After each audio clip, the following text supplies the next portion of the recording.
Twitch chat. Do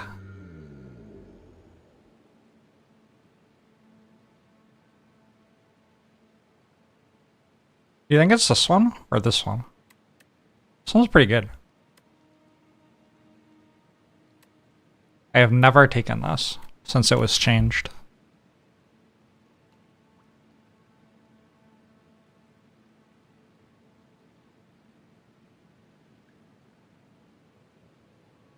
Imagine just getting a glam snake bite. Holy shit.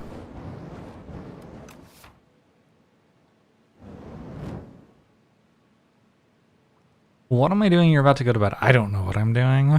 Trusky, thanks for 46 months. Appreciate it.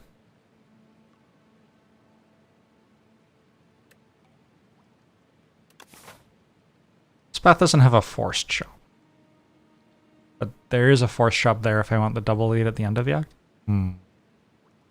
But I'll have some gold by then. Alright, let's do this thing.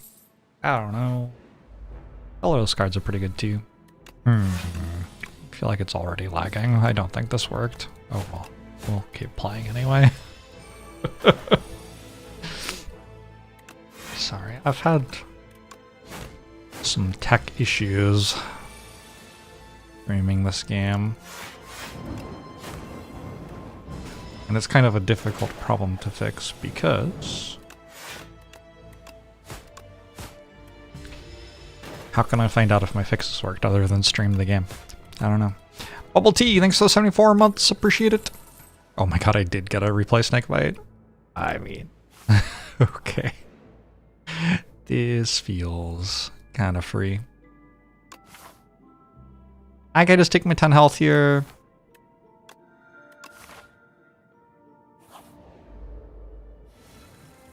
Does the game lag when not streaming?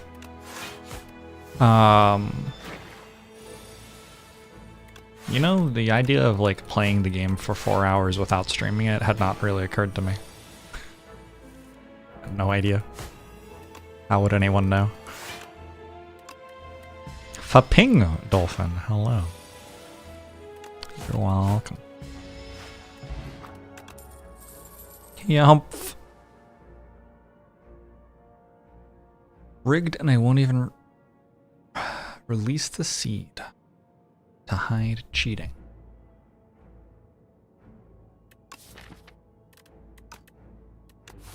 More people care about the seed being on screen than I thought would care about the seed being on screen.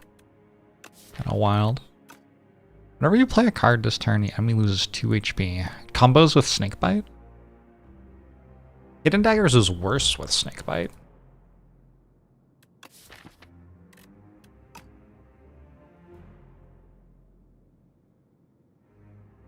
I'm gonna take 1 Strangle. Just need a little bit more damage.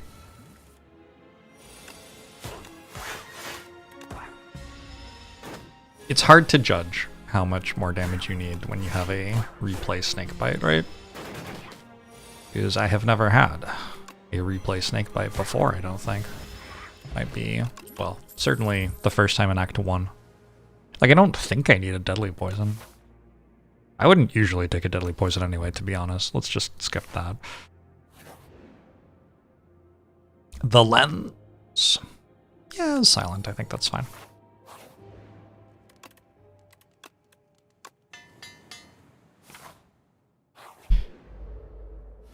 Do I have a permit for this stream?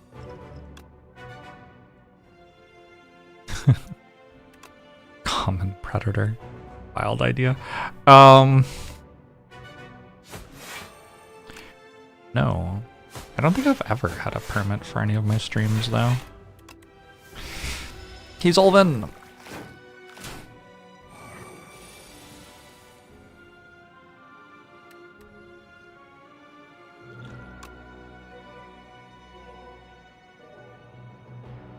I don't know if Strangle goes through the shield.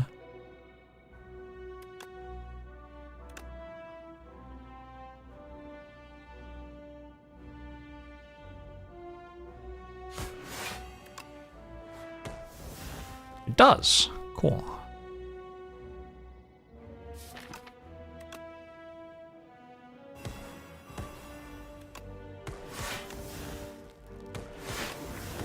Very convenient. Major pain.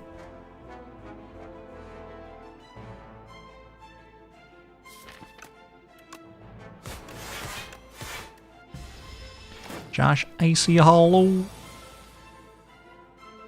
I 100% understand people who want to see the seed of the run, finding it irritating that they have to do any work in order to have that happen. But also, I don't know, I'm kind of over it.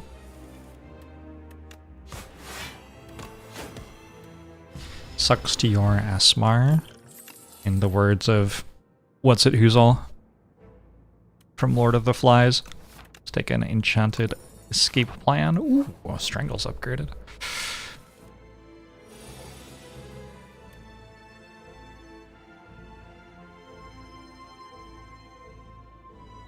So I can just like kill one of them with Snakebite. That's so weird. It's a Carnage. It's a Carnage that also Carnages the next turn. It's a Bombard Carnage. Bombardage. It's a Bombardage. Sir, but how are you?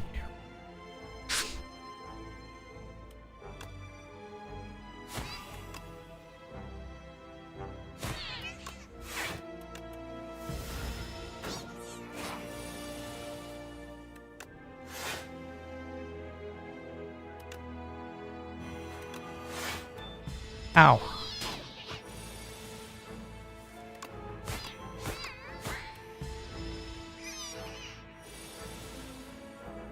With retaining as well. True.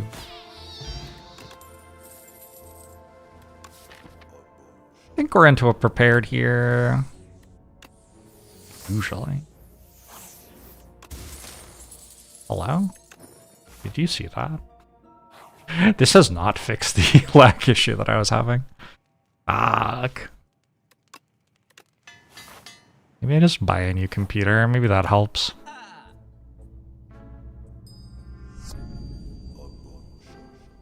It is honestly quite thinkable that Snakebite is so good at dealing damage that I don't need a Noxious Fumes here. And I could just take like a potion. Just take this one. But I think I'm gonna take a Noxious Fumes anyway. Mr. Chachi, the 4 months. CRB, thanks to the Prime. The Demogorgon, thanks to the 2 months.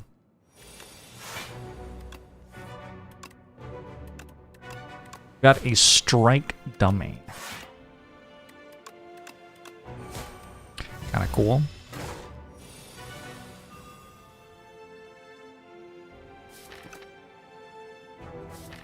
I actually think taking fumes whenever you see it is like not far from being correct in this game, so I don't know if that really sounds like having a problem with fumes. Sounds like you might just be playing the card right.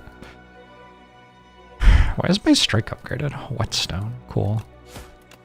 I want to be kind of asleep for the entirety of this stream, as it is already 12:35 a.m. Have I ever thought about playing Slay the Spire? Is that related in some way to Slay the Spire too? Pocket Watch? Oh no.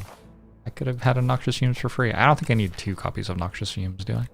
Pocket Watch is not at its best here, but it's still Pocket Watch. Like, still expect that to do okay every now and then.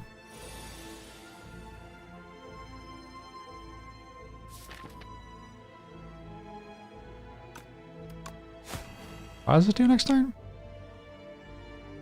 Oh wow. My overlay is just straight up broken. Not great.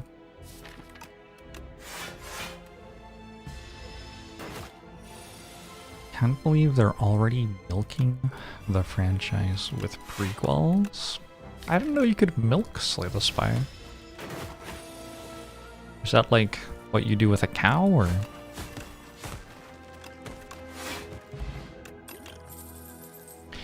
Pounce. Should we take a Pounce? We could upgrade it.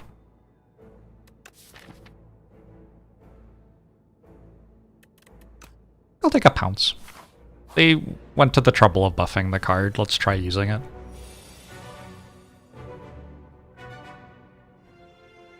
I believe I have a poison 20 card in Act 1. Yeah, it's a common. I don't I don't know.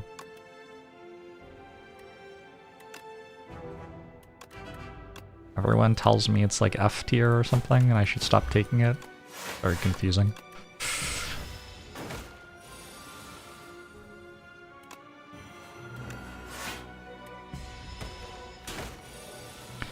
Hey, lobster.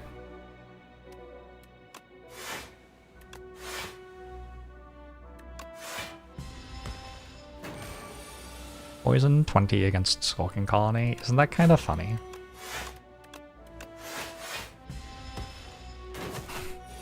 Play Snakebite is just taking a massive shit on the game right now. Just pooping all over it. I think a leg sweep. Leg sweep's very good with Pocket Watch. Also just good without Pocket Watch, probably.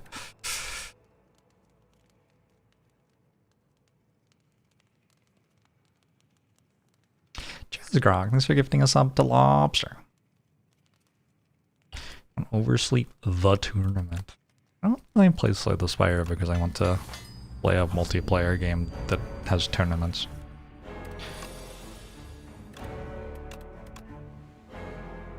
But I hope the people who are in that have a good time.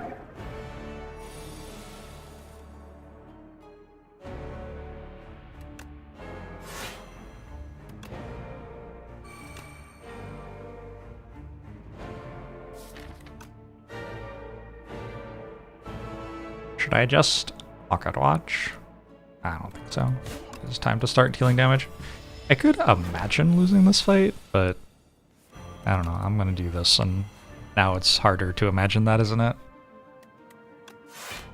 The thing is, Pocket Watch isn't at its best against the one that puts statuses that you can't exhaust into your deck.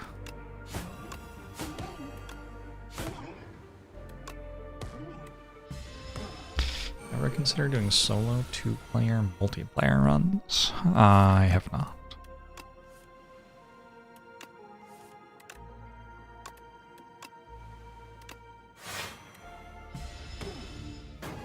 Well, to you, like, 2-player multiplayer is much harder than everything else. I would just like to play, like, especially in early access, I want to play the game at the difficulty that is intended for me to play it and when it full releases, and give feedback on what that difficulty is like. Right.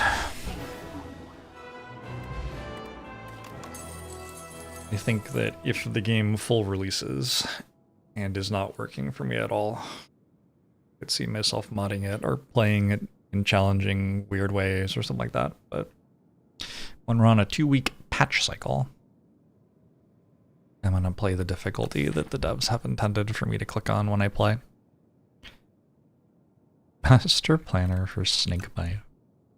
The replay of it will have Sly.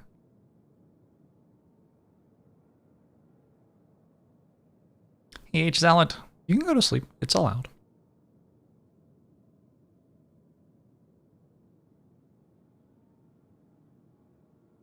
The singular run that I have played of multiplayer has also not left me the impression that it makes the game harder at all. Like, I think you're just...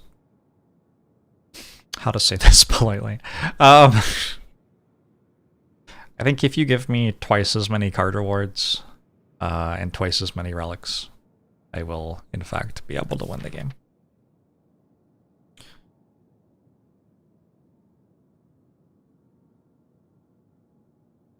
This is not a particularly good Tools of the Trade, I don't think. I'm wondering if it's a skip or a Blade of Ink right now. The problem with Blade of Ink is it ruins Pocket Watch. I certainly don't have to take anything.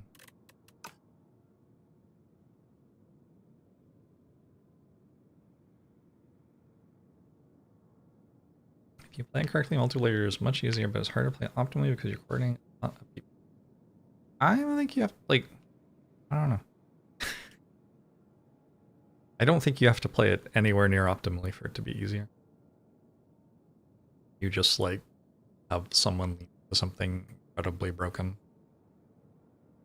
Well, you probably have all 4 people lean into something incredibly broken, and you just need one of the 4 to hit.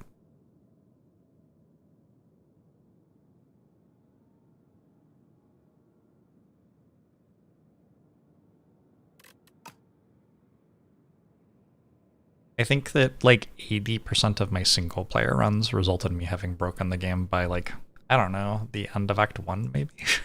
So I think if there were 4 characters instead. Yeah.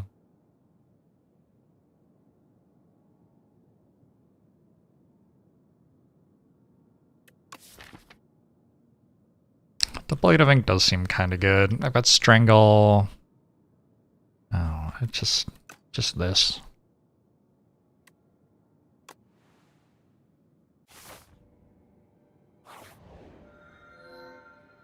And the player also gives you N-1 free extra lives every fight. Yup. Sure does. I don't think Suppress is that good here. I've got a Leg Sweep and a Blade of Ink. I don't think we're taking Suppress. So we're either upgrading 6 random cards or we are rerolling each card reward once.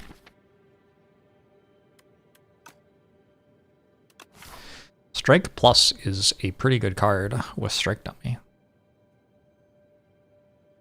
That, I guess, is a thing. I'm gonna just reroll, because if I find a footwork, I win the run, right? I think so. If this is Decimillipede, it can kill me if I take this path, so I'm not gonna take that path. I have learned to respect Decimillipede at least a little bit.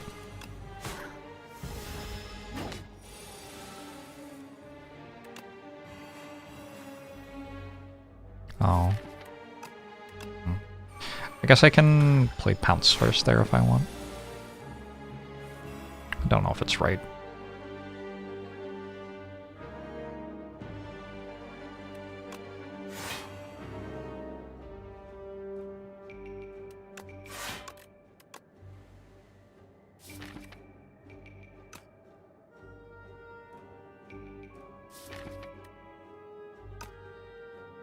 It's actually terrible. What am I doing?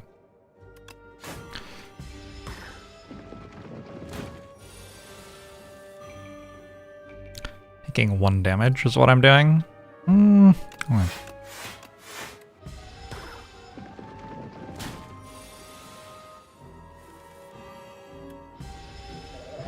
Should I just turn off... Oh my god. Well, I guess I'm not rolling this for footwork. I have to decide whether I want a backflip plus with nimble or a prepared plus. Those are pretty good cards. I'll take the backflip.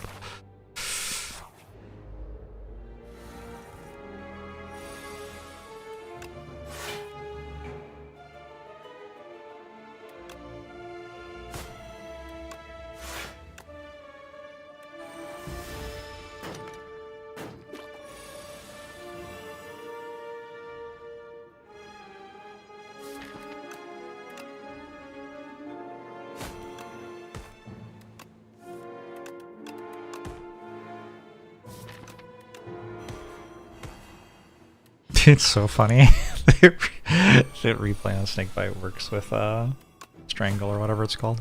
That's actually really funny to me. You're just kind of insulting to the game. I think I reroll this. Man. Okay. Skill potion. Skill potion over here, liquid bronze, I think.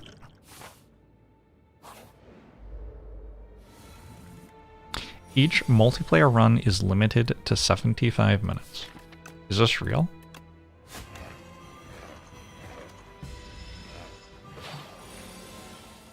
There's a timer?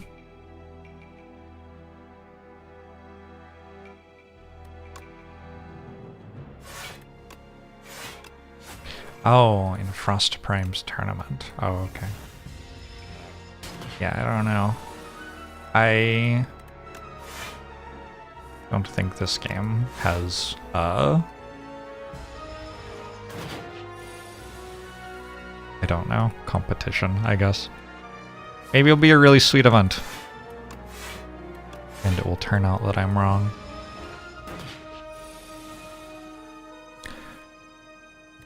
I'm sure it will be a sweet event either way. I just kind of think, like, you know how they have, like, the charity soccer matches sometimes? It's just kind of that, right? That's cool.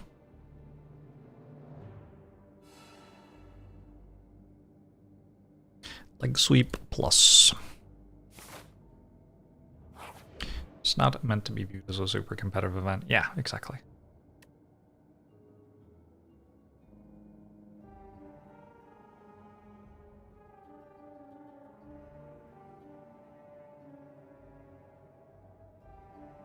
I can make one of the ones that doesn't have nimble on it have nimble.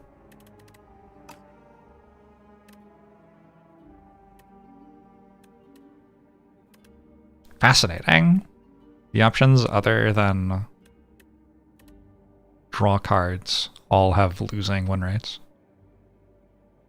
That's kind of over like a large enough sample to matter a little bit. It's fascinating. Is sharp work with strangle? I don't think so.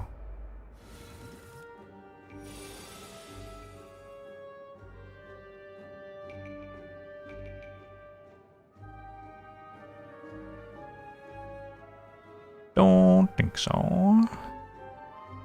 Just use a potion for 5 health.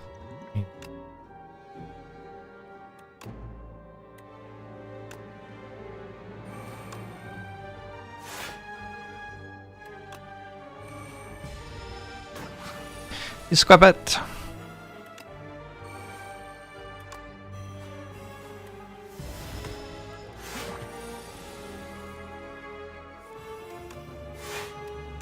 There's really no reason this deck should ever be taking damage in this fight.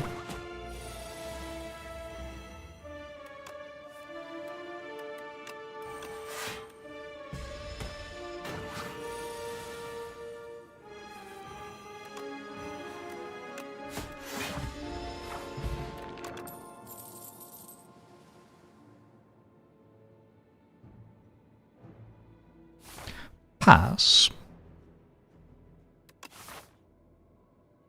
There's a shop. I could go to the shop. I could have a bunch of gold when I go to the shop. All works for me. I think I want colorless potion in case I get a millipede, right? Oh, I forgot about the other one. The Dorito. I completely forgot it existed. Is it gonna kill me? I don't think so. I think I'm fine.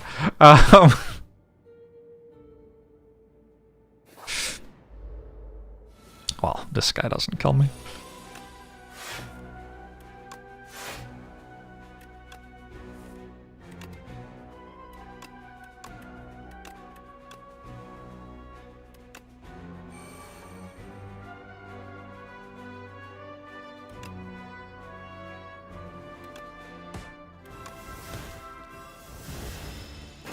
You're here for the legal midnight stream. Don't tell everyone that it's illegal.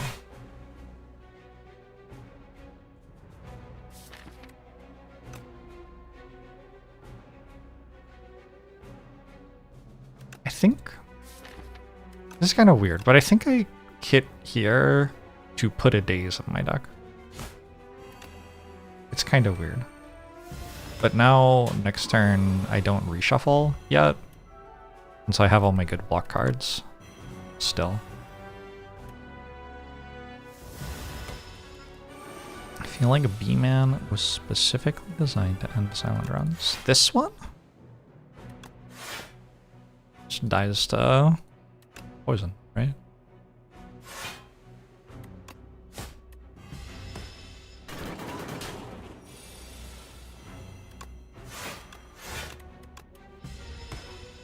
It has no counterplay to the characters. Well, one of the characters' main mechanics. Fan of knives. I guess you could say I am.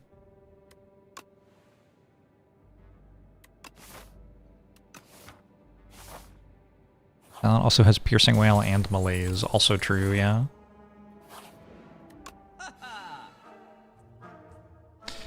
toxic egg? Holy shit. I could make a copy of my snake bite. That's kind of gross.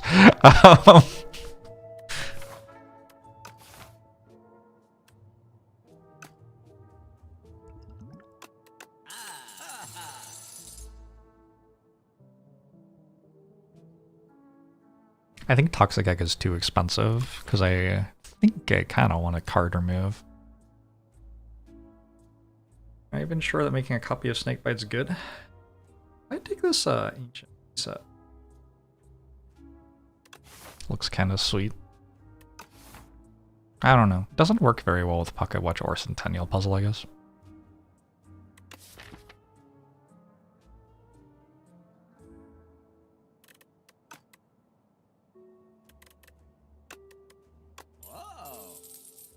Dash against Dorita.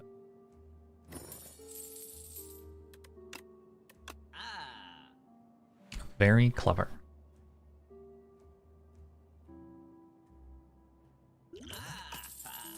I don't think Dorita's a real fight here. I think I'm fine.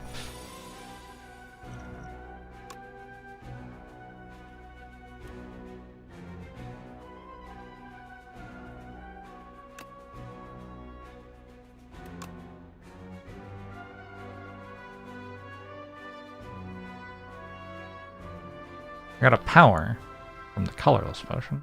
What will I get from the power potion? Colorless card? What if I do? What if I get an infinite blades? And then my... You see where I'm going with this? Wouldn't that be confusing? I'm confused.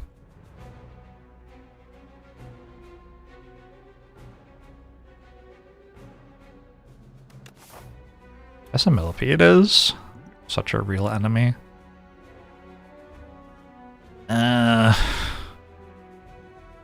Fuck. Enchantments were a fun idea. You're a little broken.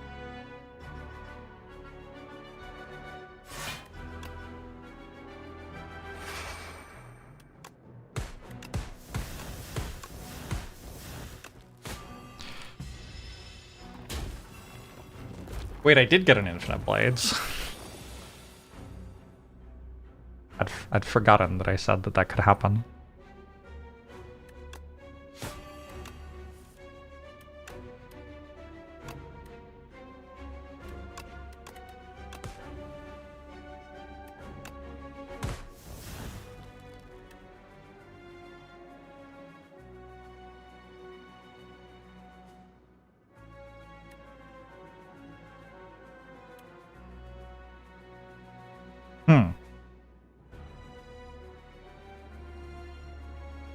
Wow, I didn't play that very well. Take 9?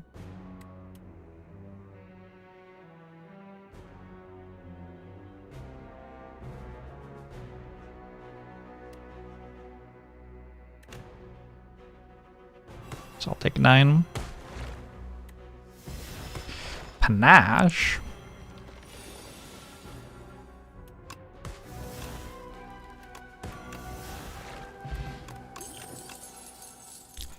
The very reason that I was able to only take 9. Escape. Plana.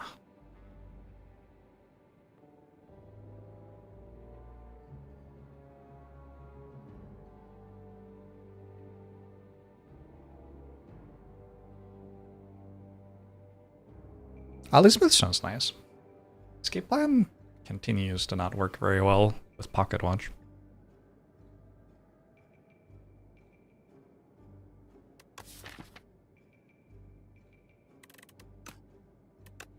I took a Fan of Knives specifically for that fight, and then still got utterly and totally murdered. It's kind of awkward.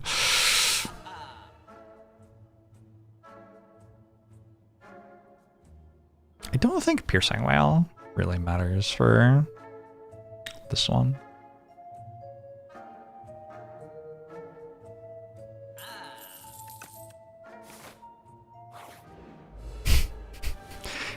T for Tuss.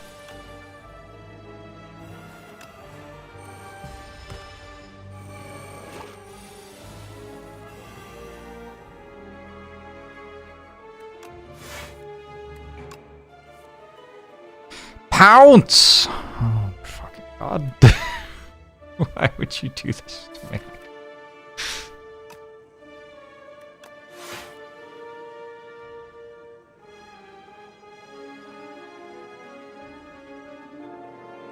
Potion? I think I'm okay.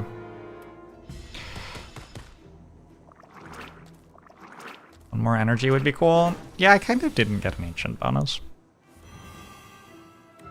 I think it's been going fine anyway. Fortunately.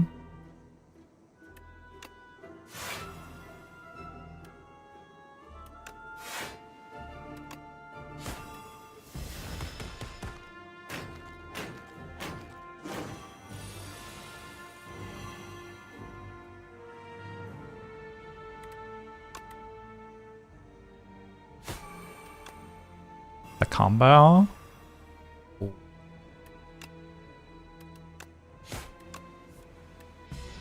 How good do I think Accelerant is?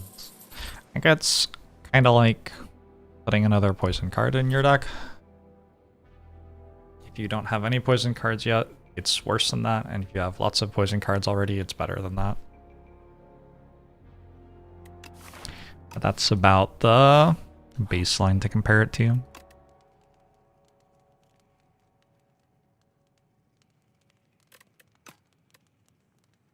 There's just not much reason not to rust here, I don't think.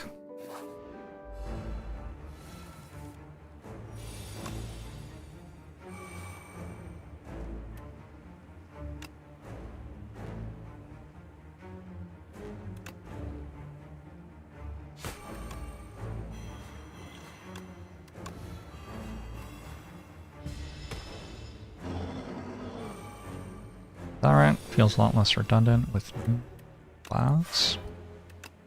Sure, maybe. I don't think I've fought New England Glass with Silent yet.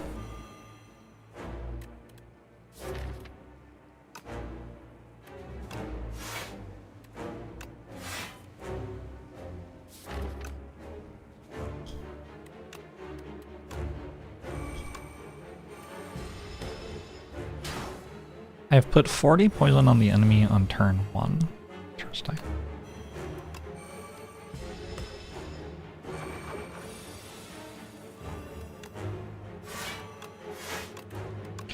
Yeah, one of the design principles that seems like it's breaking a bit with Silent right now is having commons that do more than commons should be able to do.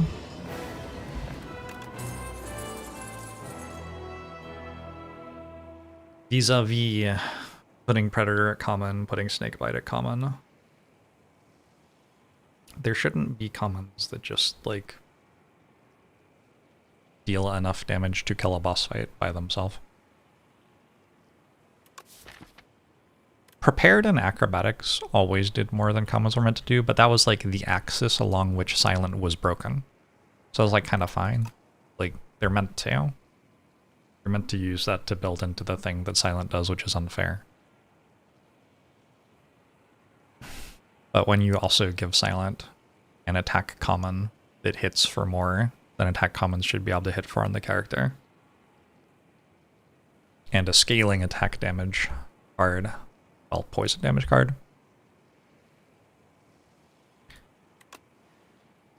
it scales, honestly, like, honestly, I don't think Regent has an uncommon that scales damage faster than Snakebite does.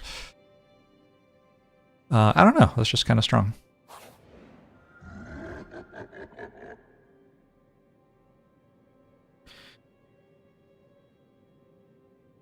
I am fighting Eon Glass this time. Okay. I guess I'm going crossbow? I don't know.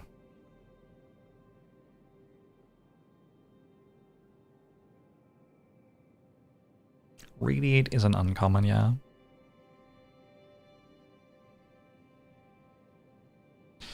X is just 10 more poison with Snakebite, and against Eon Glass it's actually just one less artifact charge. Against Eon Glass, if I hit Noxious Fumes with it, it would be cool. But why not just do this thing, and then take a bunch of defensive cards whenever we were offered them. That seems like a straightforward way to win.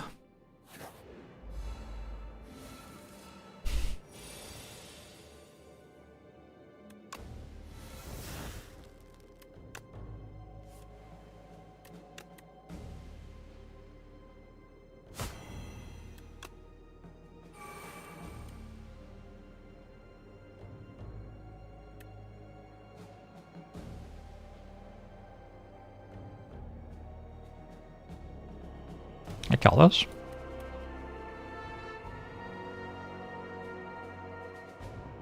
I kill both of them.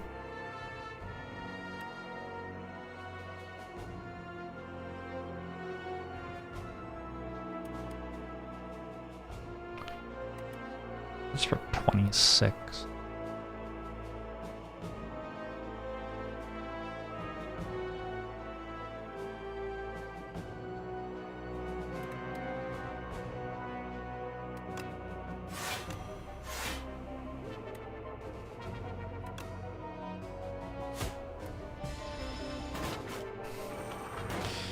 The book's worst enemy so far.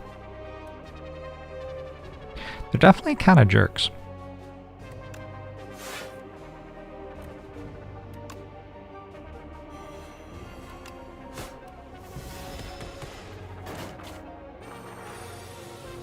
I wish my max HP were higher.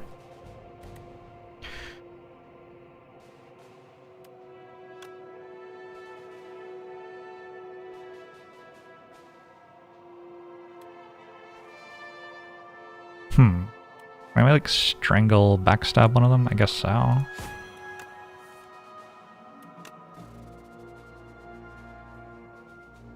Oh, I have... Oh, that's a cool line. We pen-nib this and then we use it to play Snakebite for free on the other one.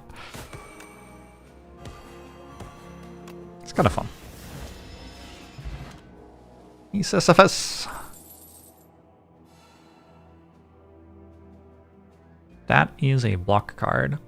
Kind of. Calculated Gamble's weird. I don't know if I want that against Eon Glass, right? Have I removed a card yet? I've removed one card, so I can't afford a card remove in this shop. And that path is bad.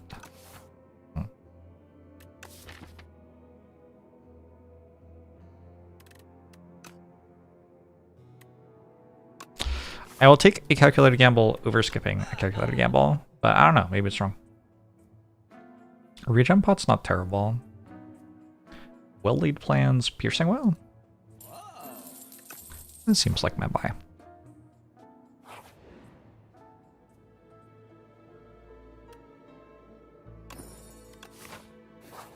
We have one Clumsy, but we got a Bronze Scales for it.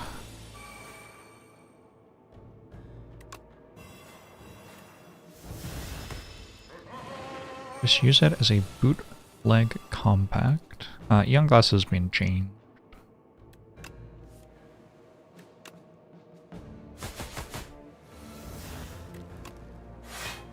Since the moment when that would have worked. Just Grog, there's 5 gifted subs. Subbity dubbities.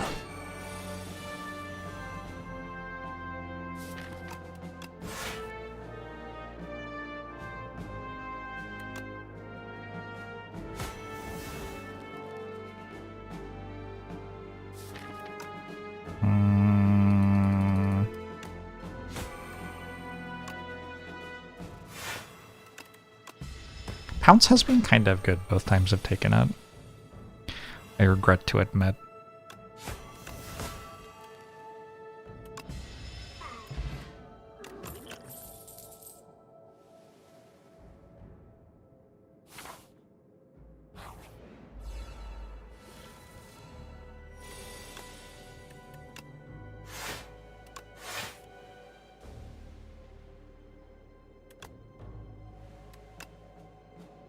Panda.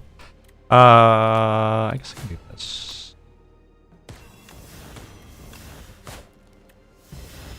Globehead's a bit of a jerk.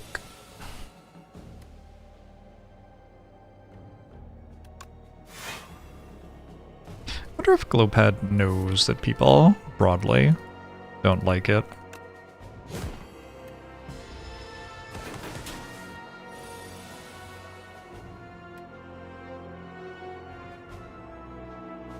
It would just make me feel worse about pulling it, you know?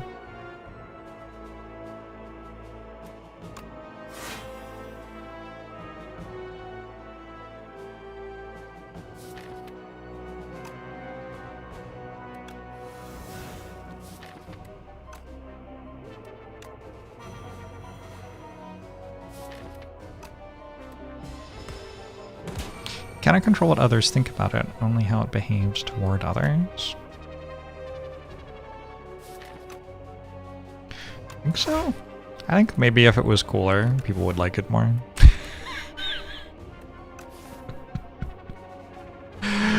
Excuse me. When I take the double deck event here, seems pretty good.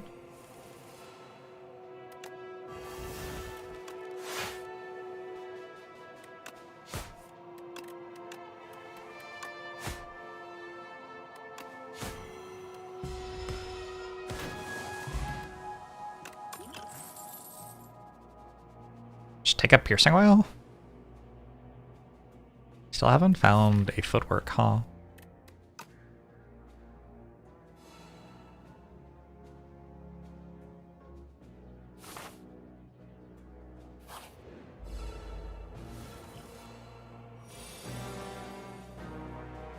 Also don't have like an anchor? I don't know. It's kind of weird.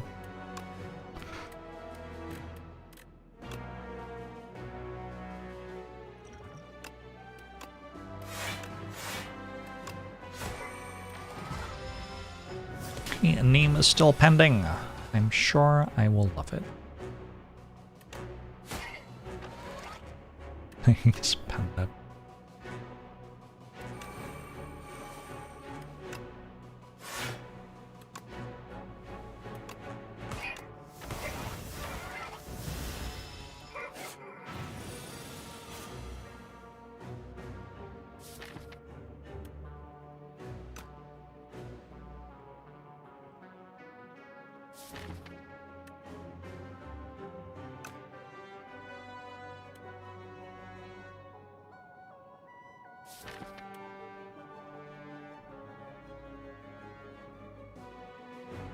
Some kind of bad hands next turn, potentially. Alright.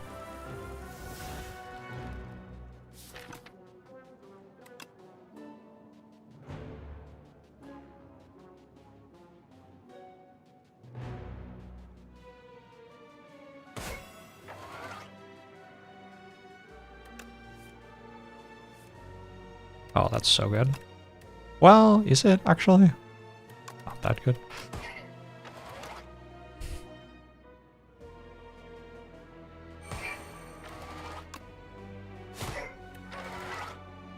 I think I'm just holding back love.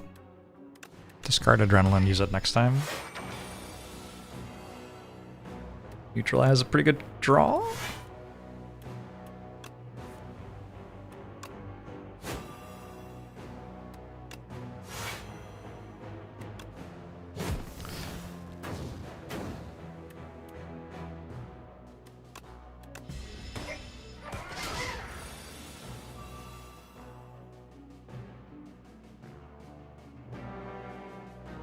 Pounce, snake bite, pinpoint, defend.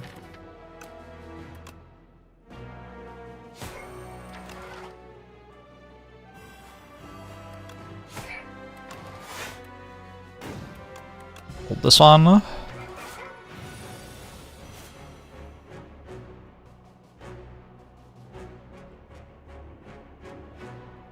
Pretty close to killing it next turn. I have a murder in my deck? I had no idea.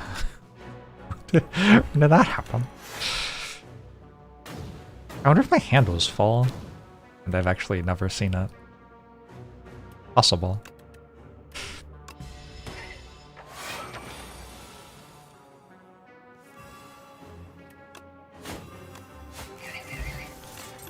Blood Vial. It's my first sustain. I think I might want this Mirage. Buys me a turn. Somewhere. Razor Tooth, okay.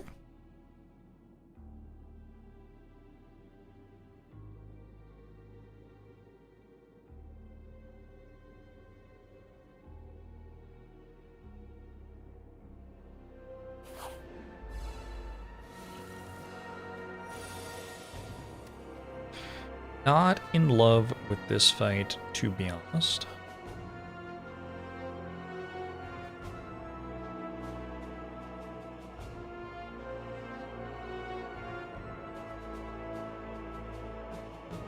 Frogger, thanks for the 13 months. Appreciate it.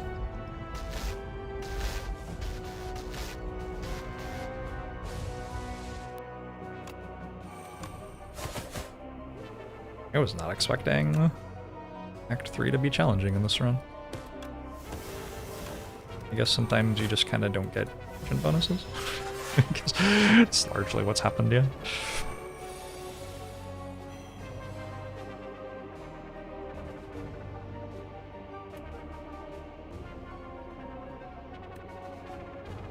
We get to 6. 1 dexterity, 1 nimble. Okay, gotcha. 32.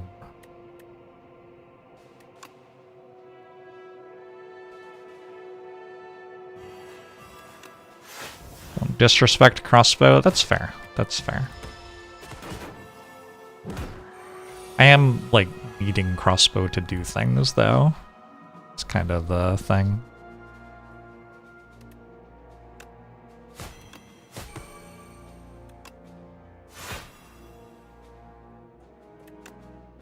Feels kind of embarrassing to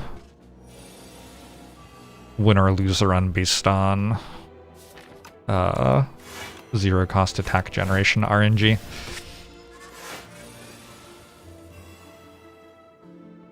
Given how strong the run started.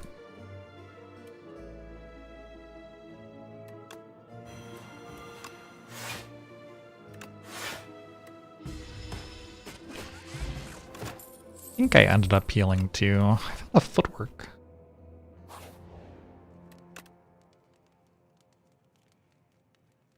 I feel like if I upgrade footwork, it will pay for itself. Over resting for 17. I don't know. Maybe. Maybe just barely.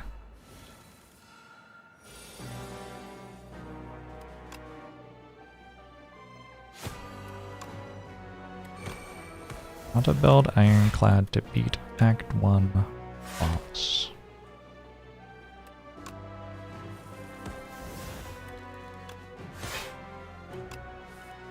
It's kinda hard to give a good answer without being able to see one of your runs. Should I do like a Jorbs reviews chats runs kind of segment?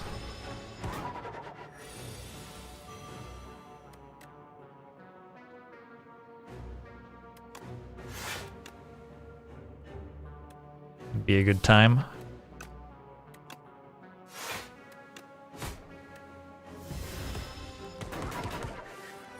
Resting, honestly, is probably the answer. Like, just click the rest button several more times than you are.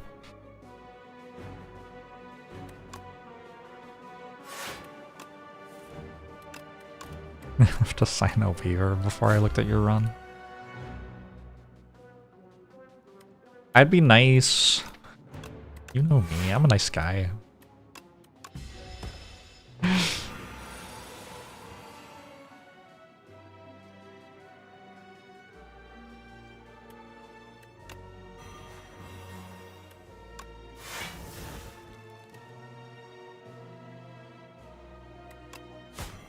Hey, Livrio.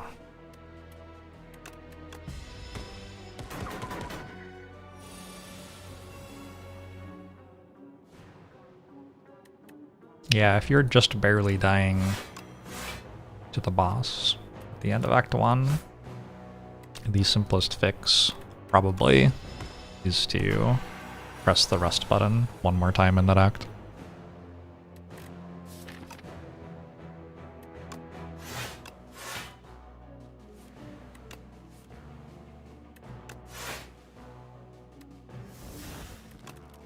Like, instead of upgrading, just click the rest button. Boom. Instantly run over U1. Congratulations.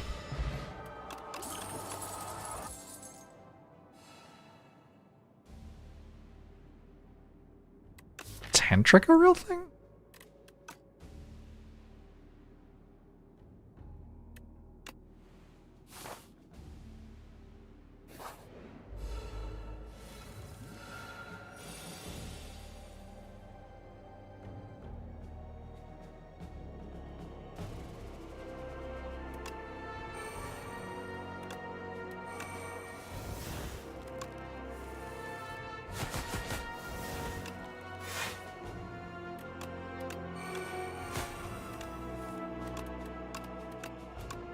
I'm glad I got my one copy of Acro. Sorry. Adrenaline. Sorry. My bad. I accidentally said the name of one of the characters' commons instead of one of the characters' rares or whatever. Weird thing for me to do, given that obviously those should not be cards which are possible to confuse.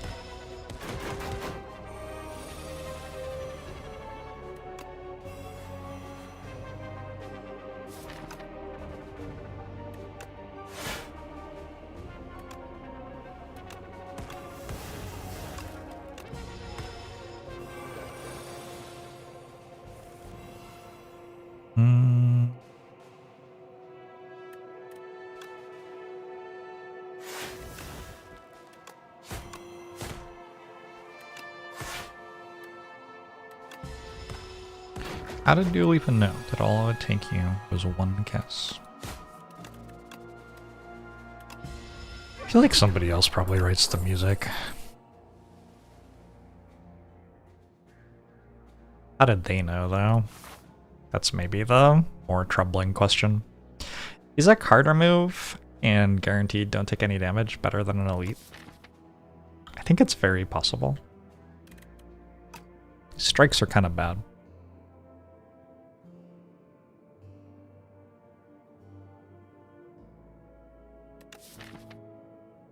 Elite Fight has trouble dealing me damage? I guess it's like possible it does.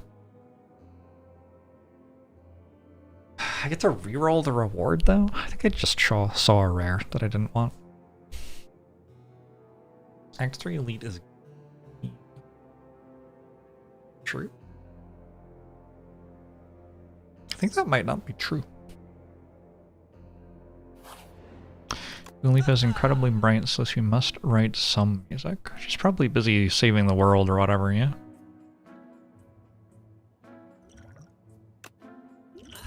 Gotta click on that. Take an untouchable too. I kind of want to upgrade well-laid plans over resting.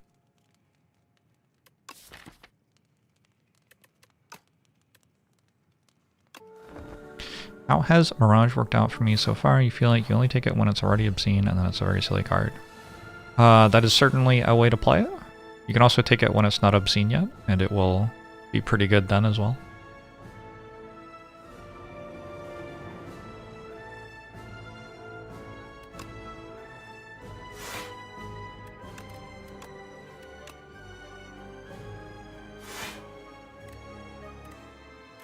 Sly.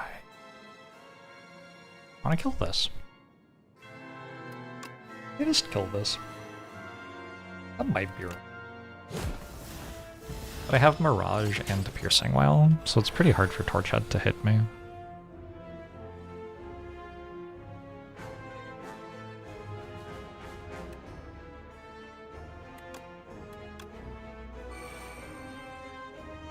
Oh no, my Sly.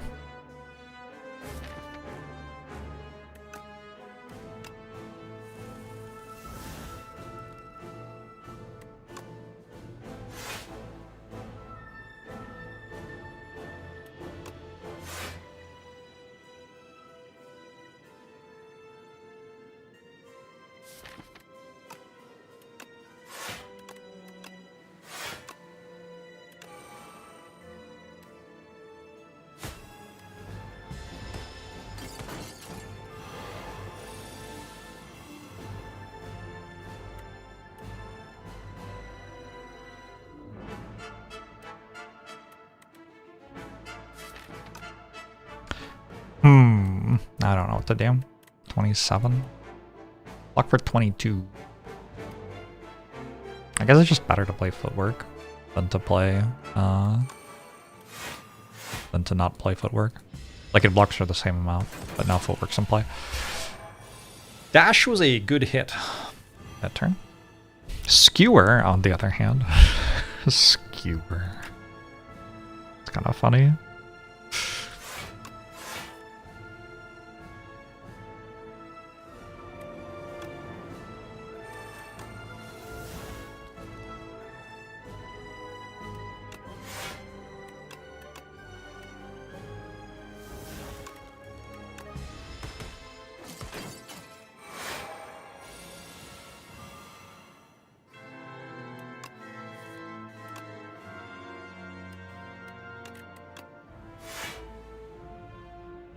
Why are we listening to Rocket Man right now?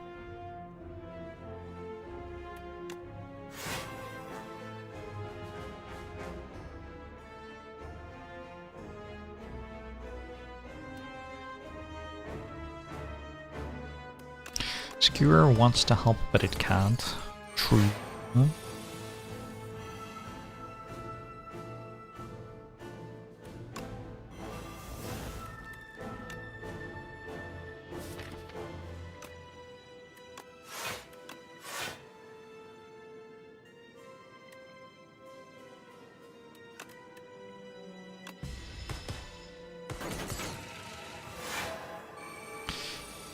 You want me to know you're stupid.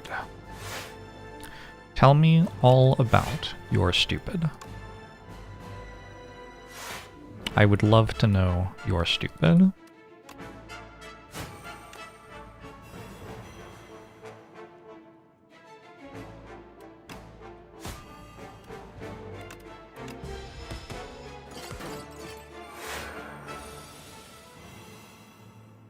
Oh, you're stupid joke that got caught by automod. Well, I'd love to read your joke too.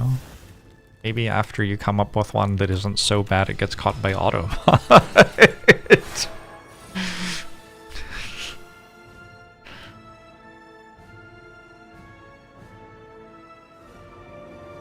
Can I not kill that?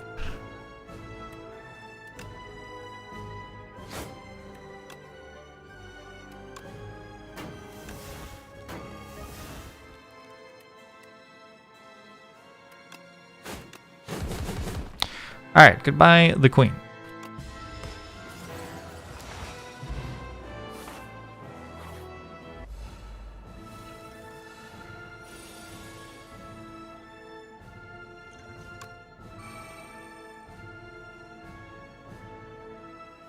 Fumes is okay.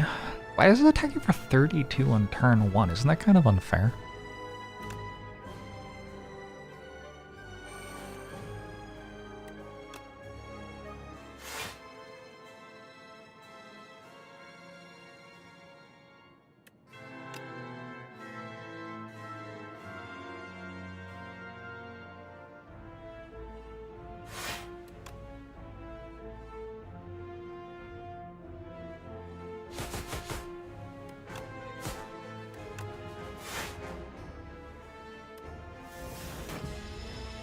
Wait, I full blocked? This is gonna make it harder to convince the devs they need to nerf it.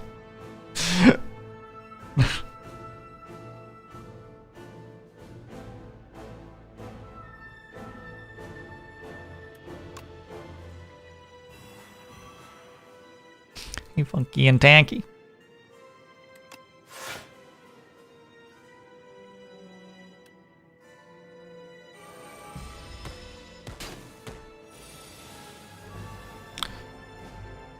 Footwork, yes.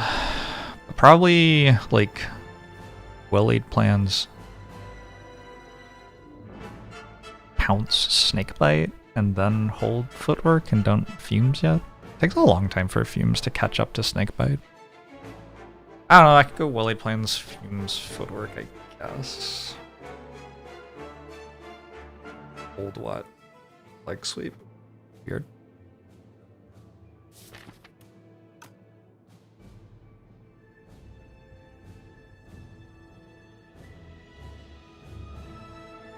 Hey, Darkus. We're not doing that. Thank you. Use well-laid plans to hold on to Wither.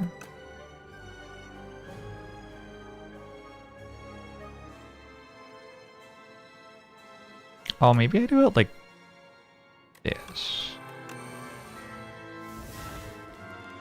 Hand trick? Alright, I think I hold on to hand trick now. But wait, I didn't need to use adrenaline there. Shat. Maybe it's just a wasted adrenaline. Can I waste adrenaline? Is that okay? Got no weak there.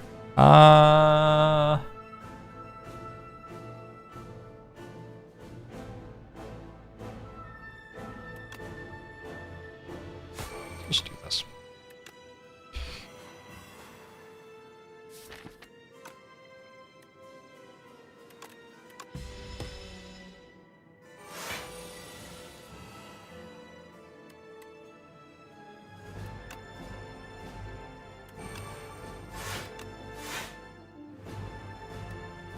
Grab it.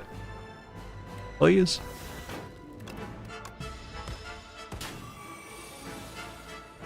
That's my opinion on Eon Glass. It might actually beat me here. Maybe.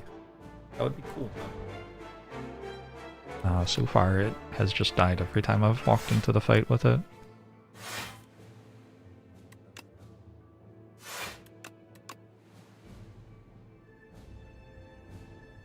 I apply pinpoint. Sure, maybe. I don't know.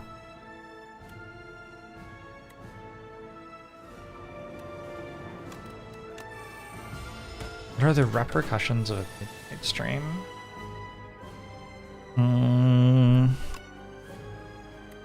Like in terms of the law, or?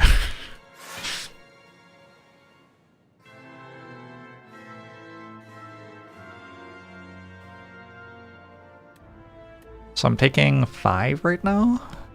Messed up. Guess I just defend.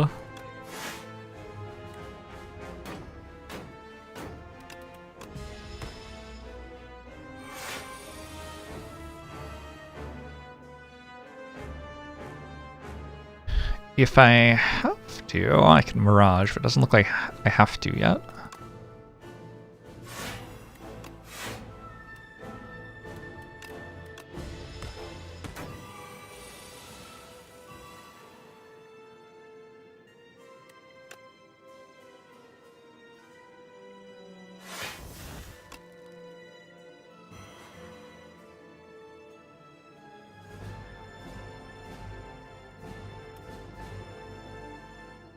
-3 strength.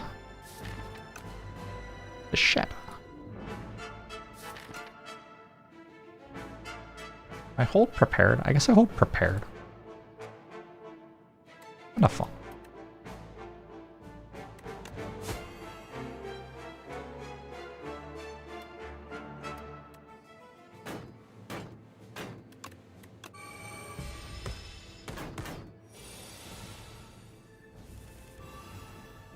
I have failed once again to lose to Eon Glass.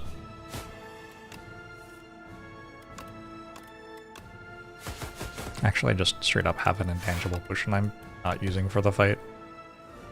That's awkward. GG!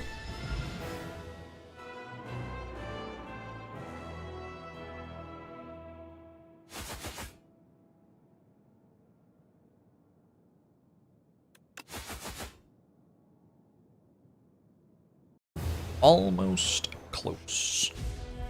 Lark the Slark, thanks for the 68 months, appreciate it.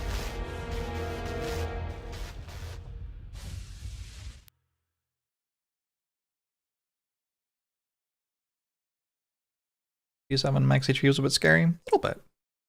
I do actually think the lens was good there, though. 369. Damn she fine. I don't know what that means. It's possible it's tremendously offensive. I think it's more likely it just doesn't mean anything.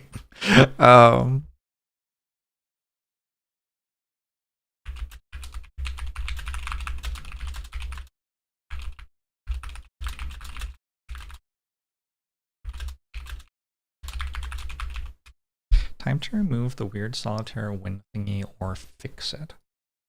Fix it. Does exactly what it's meant to do. Okay, look at Nightmare difficulty and Potato. I have played it for like an hour. It's like okay.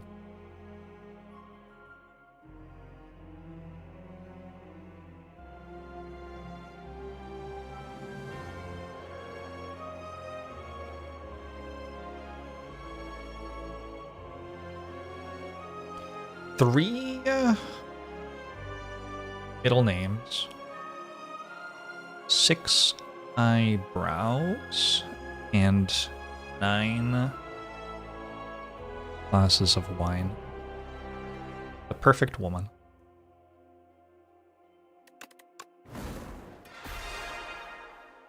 What did I say the 3 was? I've already forgotten. 1:30 a.m.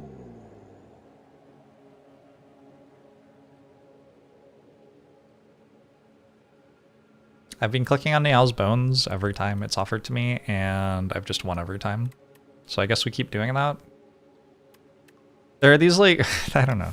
There are whale bonuses where I was like, oh, that seems kind of fun. I guess I'll try it. And then every time I clicked on it, I won. And then over time, it's gotten less and less fun. Like, oh, I win the run on floor 0 again. Well. We got a stone calendar, a droplet of precognition, a speed potion, a 3rd potion slot. Stone calendar against the Ken. I guess this is a glitter stream run. We just click on glitter stream and then pass the turn.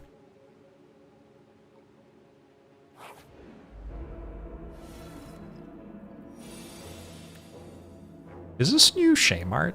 I feel bad for defense.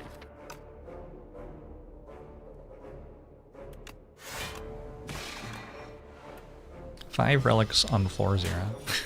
Yeah. Some of them even do something.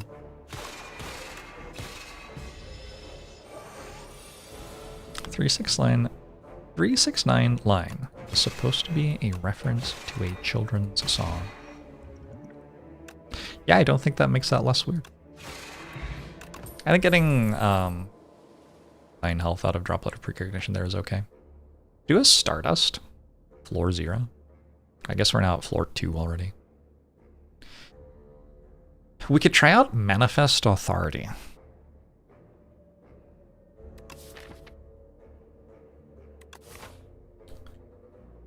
I haven't prioritized the generate a colorless card things enough to ever really, like, do anything with them, so I just don't know how good they are because I never ever try them.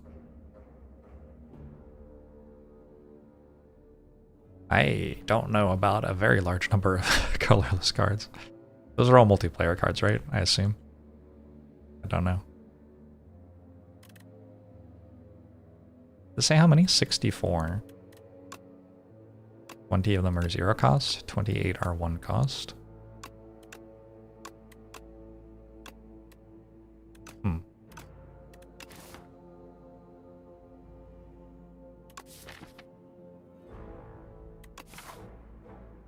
I do think Stardust is kind of meh.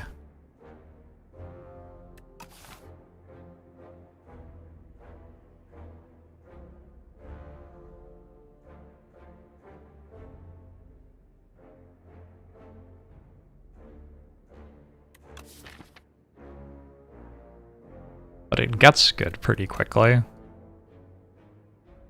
Potentially. I don't know. I don't know. This one's completely... It's a spot where I'm completely out of my depth. I'm gonna go Stardust because I have 2 floors where I might be able to enchant it.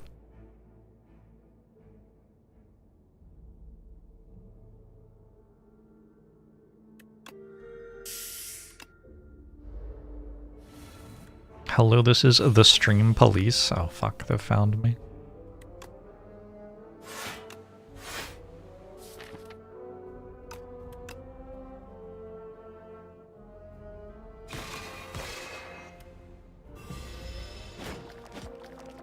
Stone calendar's time to shine. I hope not, but like it might be actually. I would prefer that we're not the case. Yes, bad.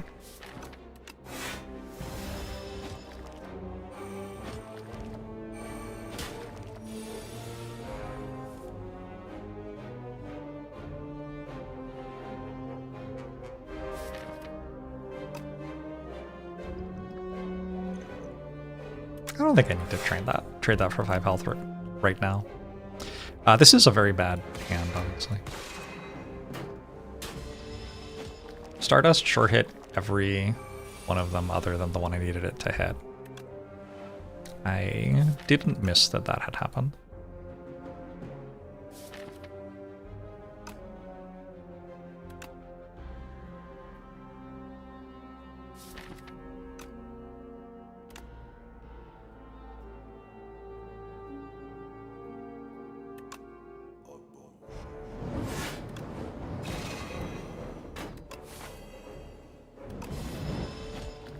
Whew. Ruben, thanks for 13 months.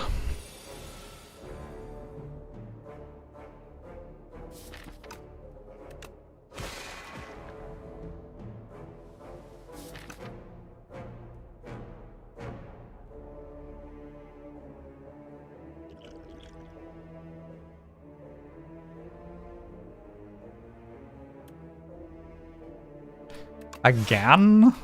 I'm just taking 11. I should not have taken this fight.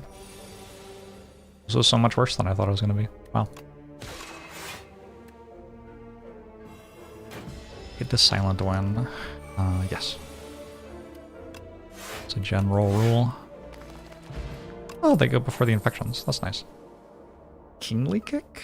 Pillar of Creation would go with the thing I didn't take. Take a kingly kick.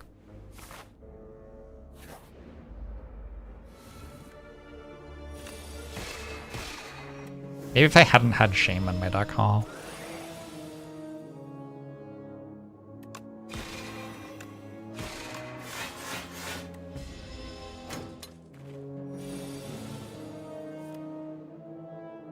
Is this fucking real? Be honest with you, I thought that was lethal. Energy potion, cool. There's the glitter stream I was envisioning. Take it.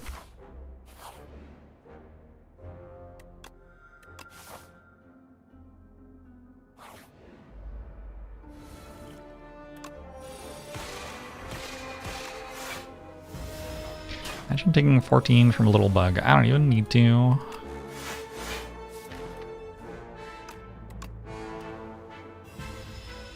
I can just remember. Regen potion's nice.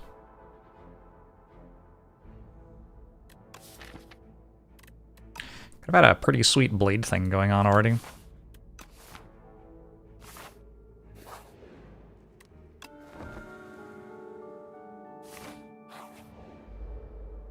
Oh my fucking god, not this again. God. Fortunately, weirdly, Stone Calendar's like better in this version of the fight than the other one, I think. So I managed to successfully get my value out of Speed Potion.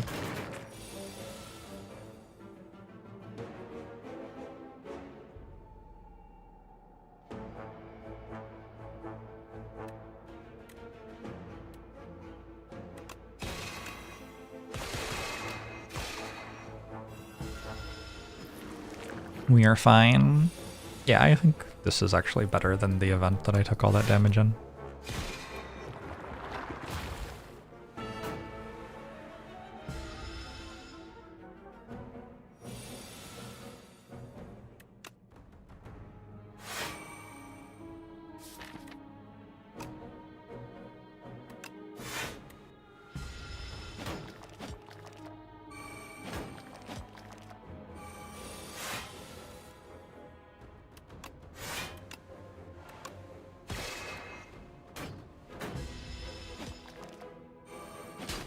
Ow. Ow.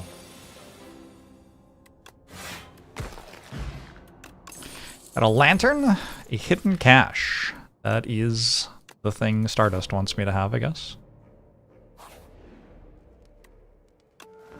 Having 82 max HP and going to a campfire feels kind of invincible.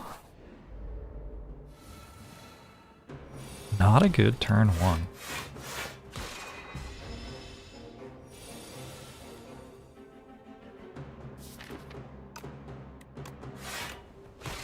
Not a good turn two.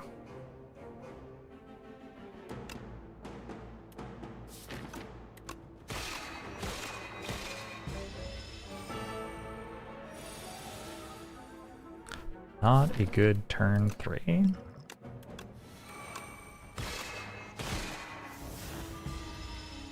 I think I'm only taking 40 here?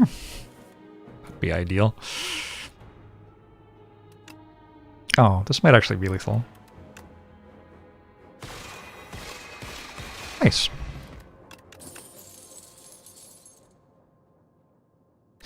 Bellows is a good relic.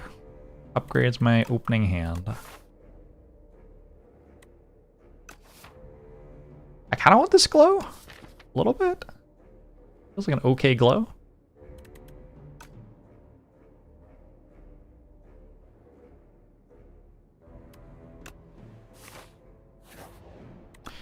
I would like to remove shame.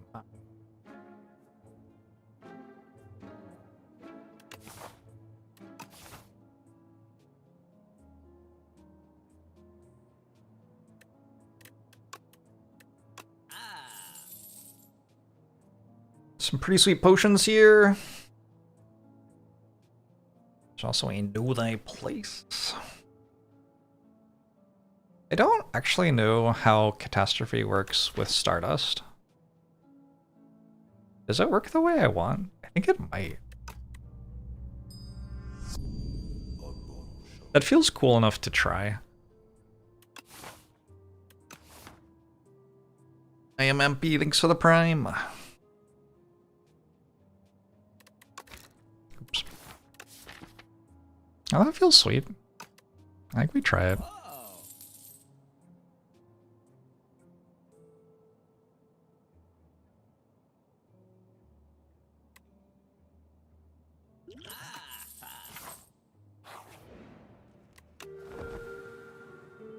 Versus being at the top when you add a card move is the best addition to Slay the Spire to.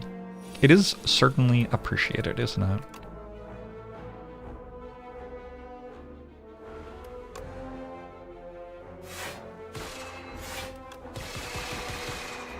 You wonder why playing 2 random cards is considered a catastrophe? Have you ever played 2 random cards in this game before? I think it's straightforward.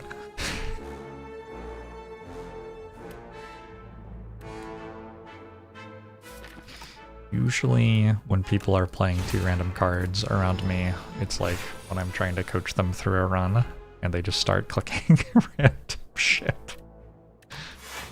I really thought after turn 1 this was going to be a better fight than this.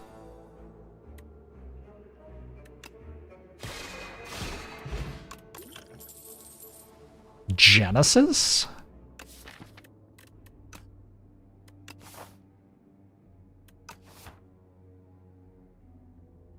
So slow.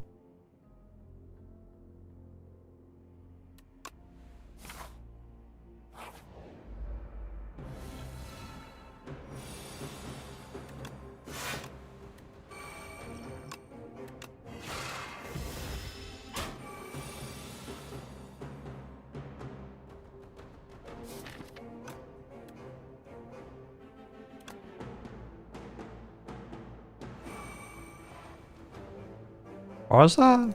Oh, I only get 2 because it's not upgraded. Of course. 14 times 7. Nope. 9 times 7. 63. Not quite enough.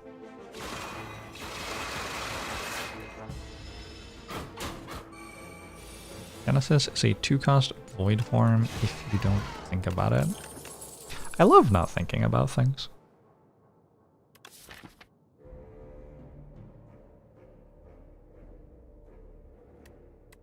don't think this deck is currently taking another hidden cache.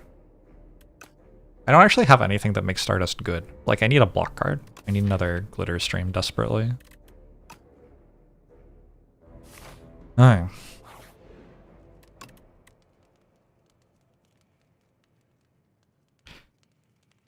I would enjoy an upgrade for sure, but I think I have to rest again. The block plus vigor common. That would work too. I'd rather have a 2-cost block card that blocked for more than that, but would also work. Are we low HP again? Are we low HP? We're doing alright. An anonymous gifter has gifted 10 subs to the community. Thank you.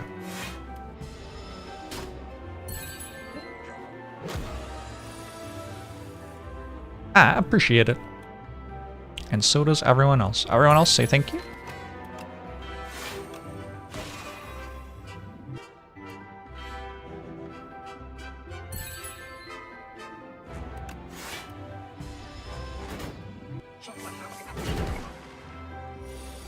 Great work, everyone else. Very polite.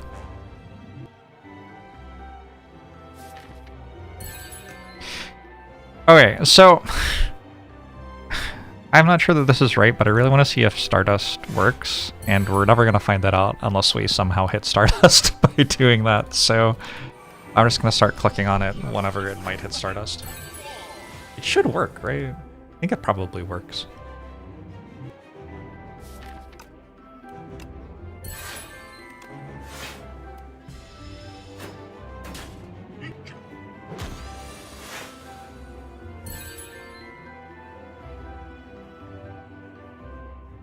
Fortunately, this is turn 6.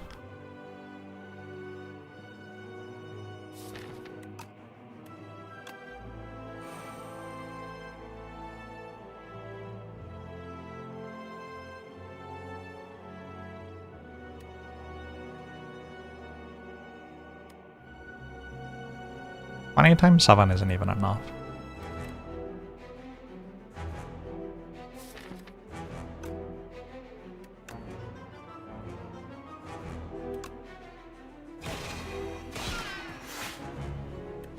Kind of have to do that. This is gonna have to die to Stone Calendar and then Stardust will kill the Kin Priest.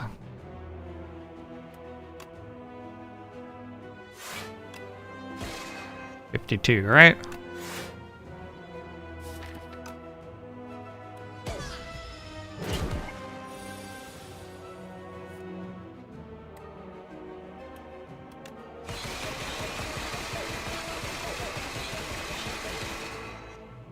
Isn't bad. Hello?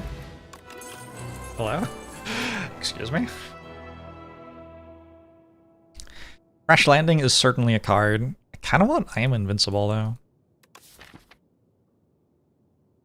Just kind of need block cards.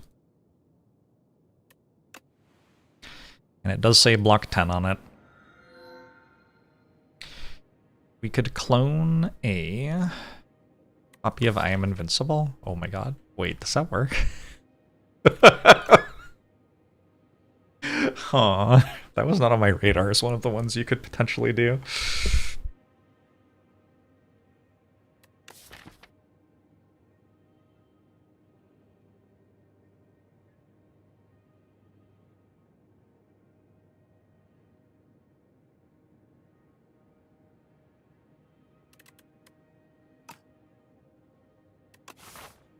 Should probably clone Catastrophe or do something else, yeah.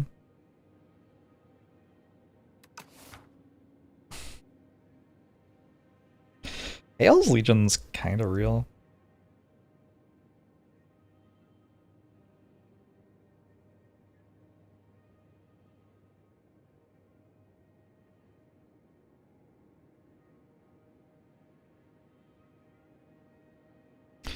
Catastrophe play if you don't have anything to draw, though. Nope.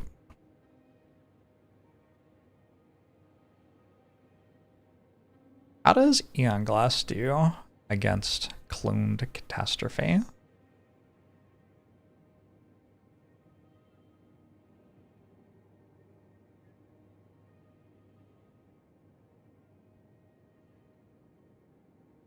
I have not Murburger.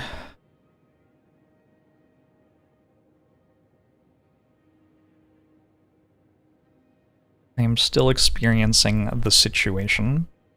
I think that Pale's Legion is just better. Disgusting, but I think true.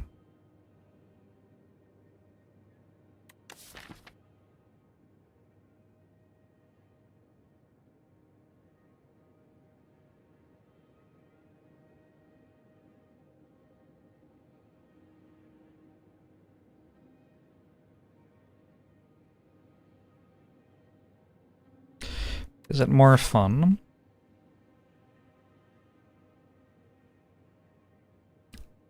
Pretty concerned that Cloning Catastrophe just like dies.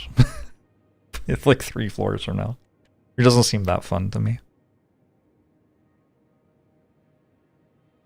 Lantern does make it better. It depends if this is Decimillipede or not.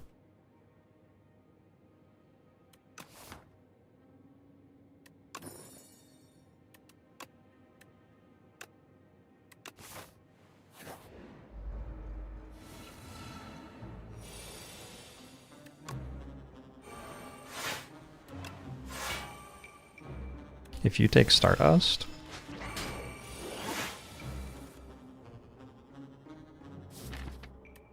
Thanks, I hate it. Did it leave before Stone Calendar goes off?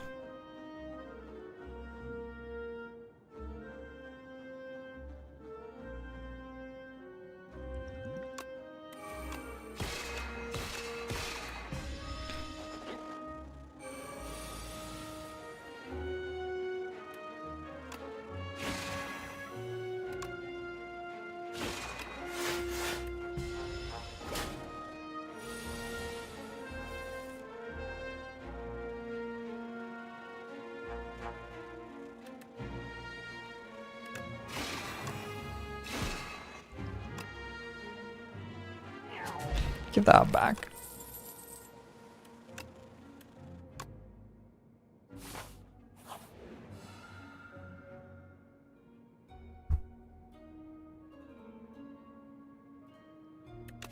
Tour Melody is kind of funny with all the catastrophes, huh?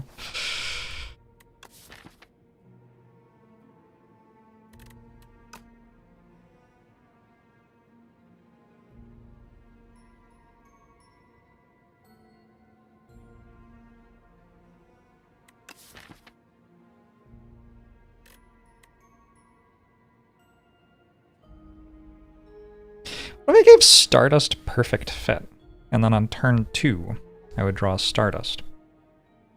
And I'd have a lot of stars, in theory.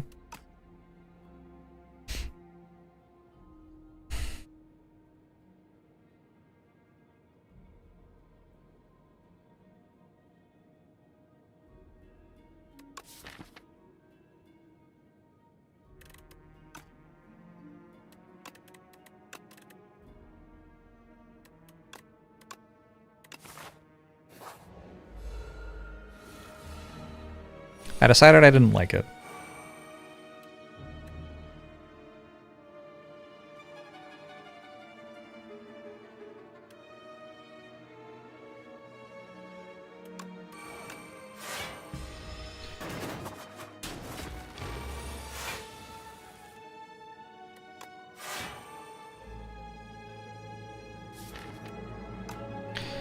Five times 12?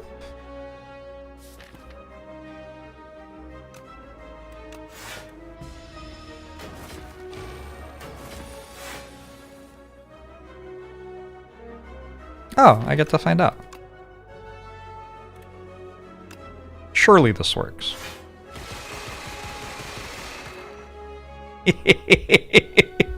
Oh shit. I've unlocked Infinite Stars hack.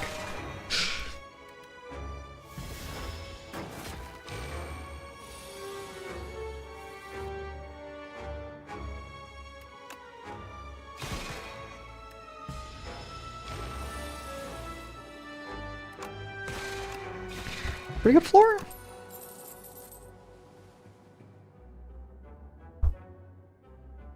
I'm either taking Gamma Blast or Gather Light.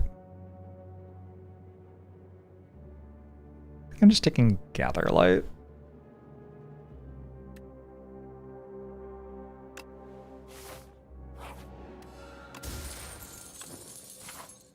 Don't hate Eternal Feather at all. I think that's quite good actually here.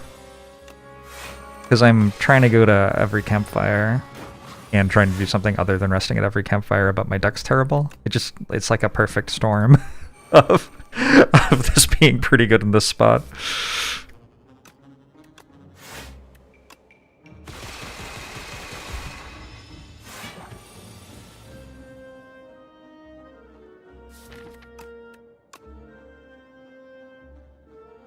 Nice, nice. Oh my god, Catastrophe. What an excellent couple of hits.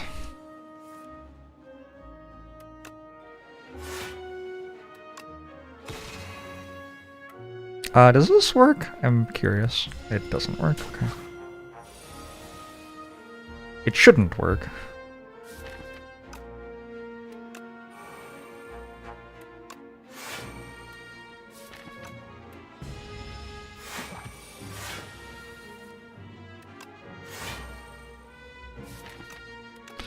I shouldn't think it would work.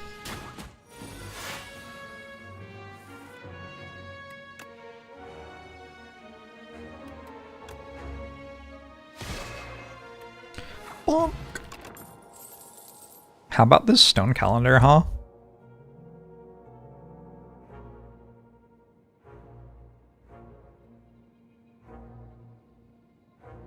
I'm wondering if I'm meant to take Knockout Blow.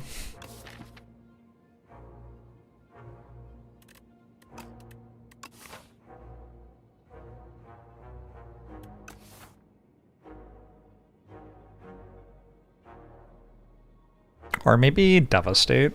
Maybe Devastate is more playable. The stuff next floor.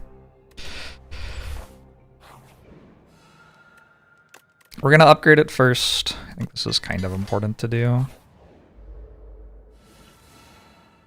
Interesting. I hadn't considered that it could be this one.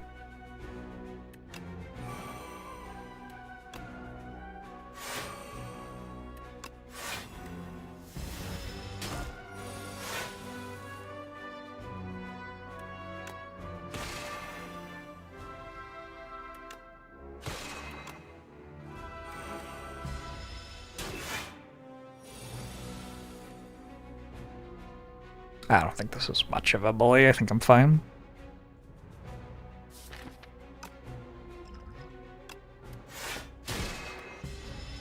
I just have to not go to 0 here.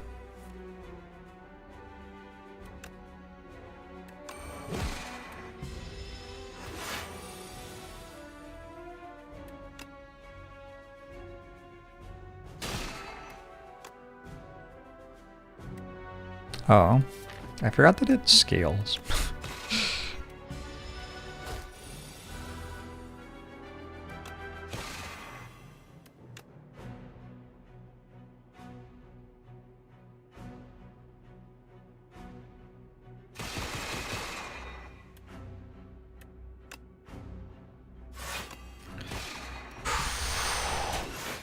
Okay.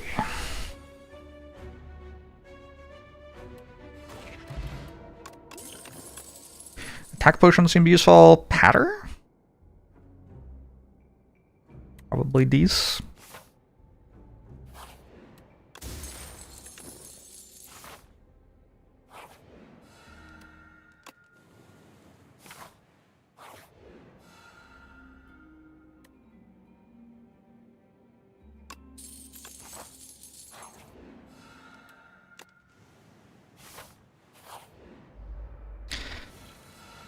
Shit.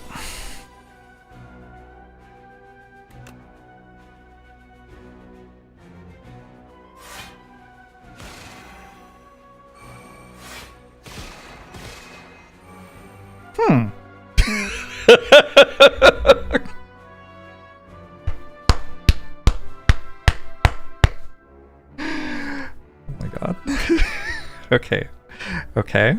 Yeah, it's happening, maybe?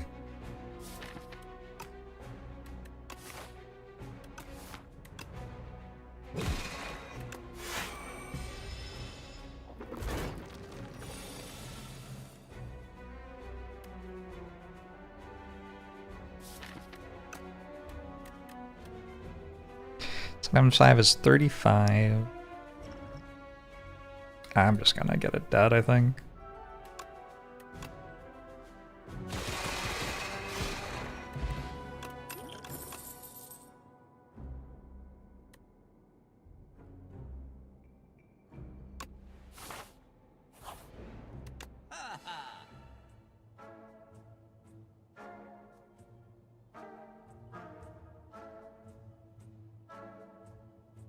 That one. And?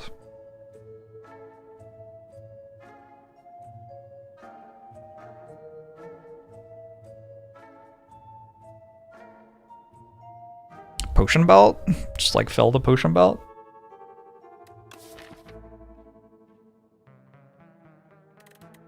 I think a glimmer is better for the Mega Catastrophe deck. Okay. Got a lot of experience playing this deck.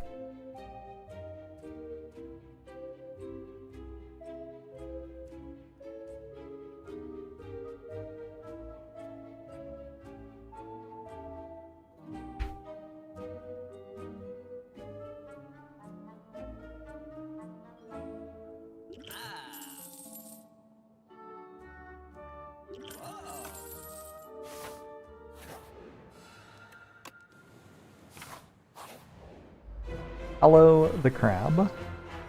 I have bad news.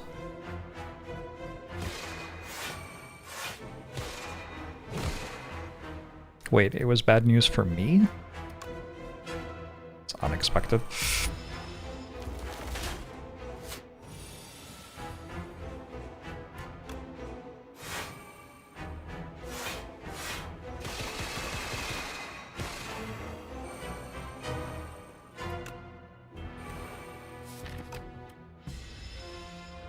I think Mind Goblin is better. What's Mind Goblin?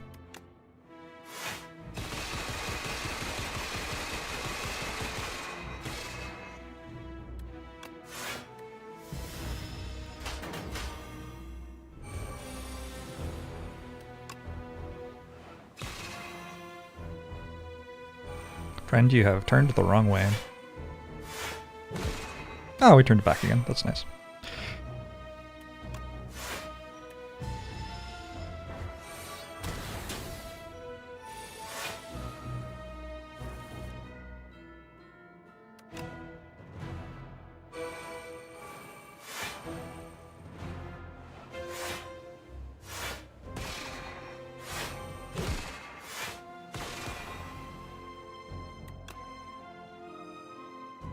This doesn't kill. Oh my god.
Definitely feels like Arsenal should be good here.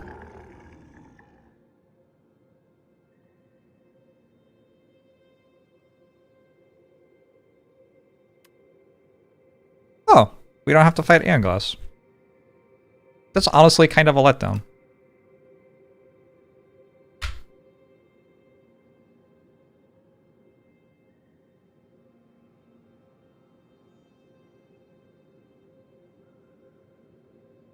pretty sure it's crossbow. I'm just wondering if it's ever Warhammer.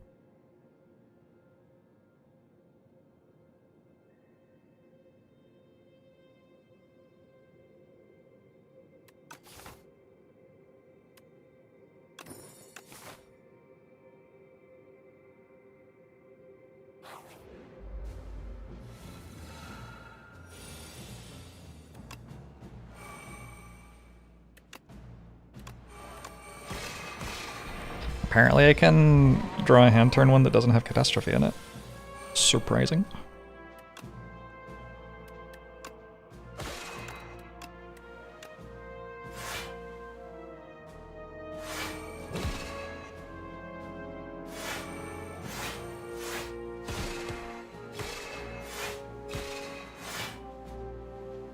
Cool.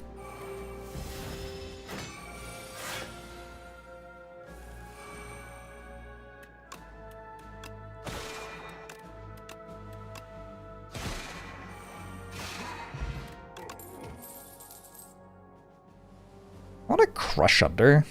Kind of.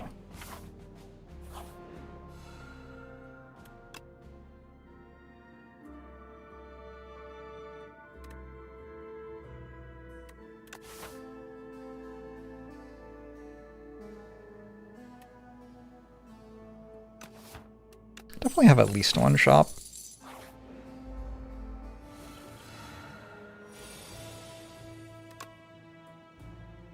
Wait, it happened again? Hello?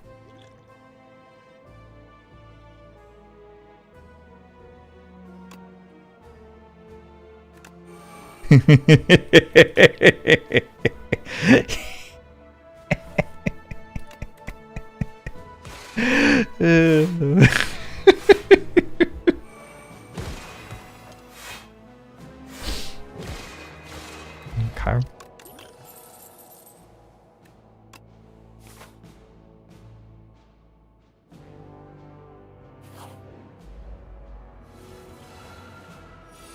Are you serious?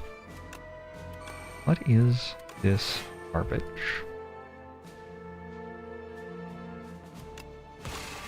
Is this a new auto battler game? It might be.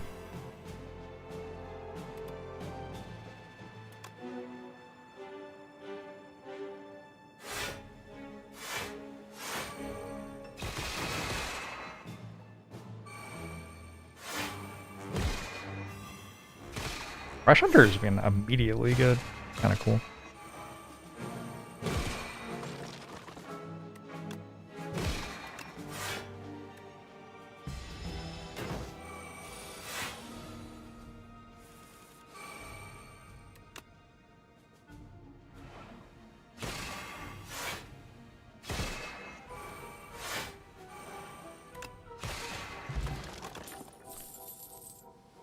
Particle Wall. Return this card to your hand. Is that good?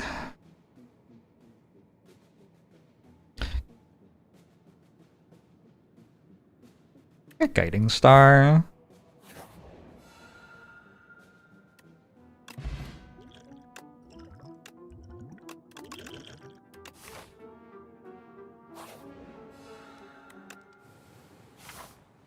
It would get returned to my hand if I played it with Catastrophe, yeah. Okay, Bag of Prep and things. Make It So is very funny here. It will return to my hand after I've played 50 cards. That is kind of funny, right? I think that's kind of funny.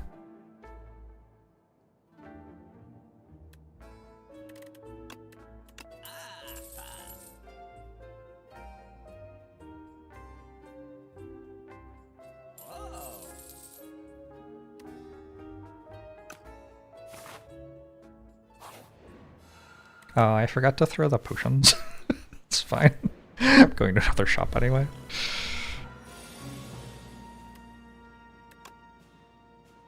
I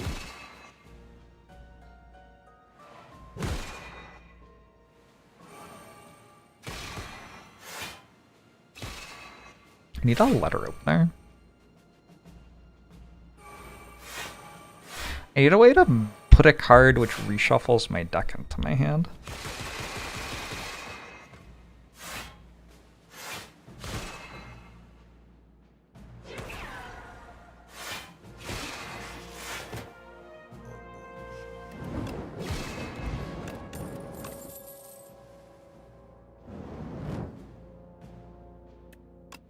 Strange enough.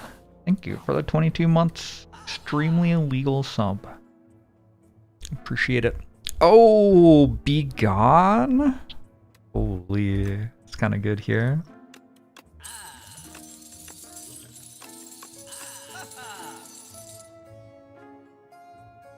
Let me create a card.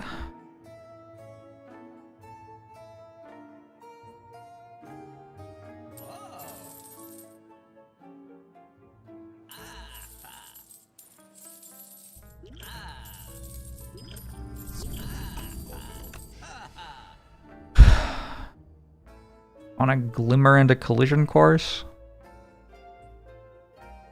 Potions. Why are you trying to play the run? I don't get to play anything in any of the fights, so you're here to like also play the shops for me? Thank you.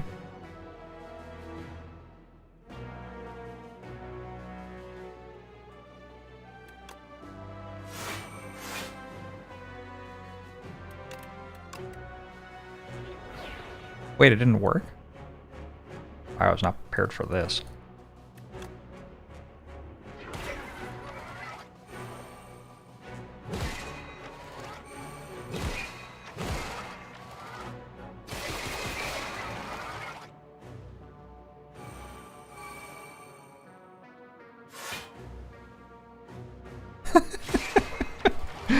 Well, how are you, chat?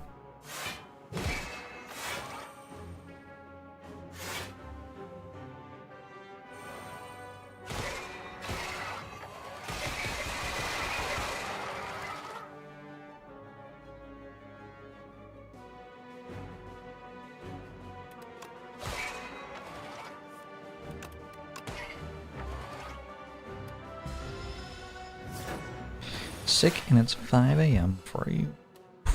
Sorry to hear that. That seemed a bit faster than playing the Catastrophe Chain. Lunar Blast? Yeah, okay. Could be okay.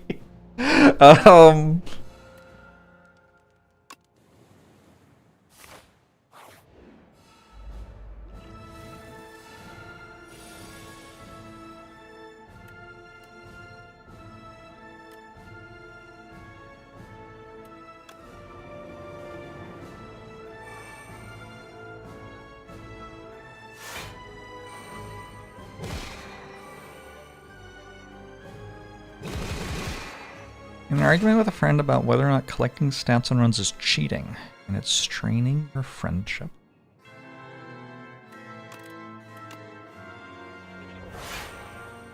Like a little bit cheating.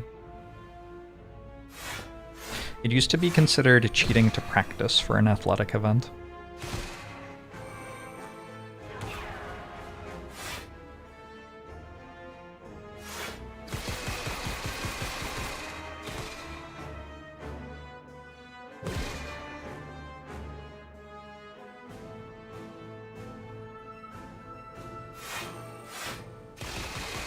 Is Lunar Blast not scaling with Catastrophe plays? I feel like I definitely played more than 10 Catastrophes when I played Lunar Blast today.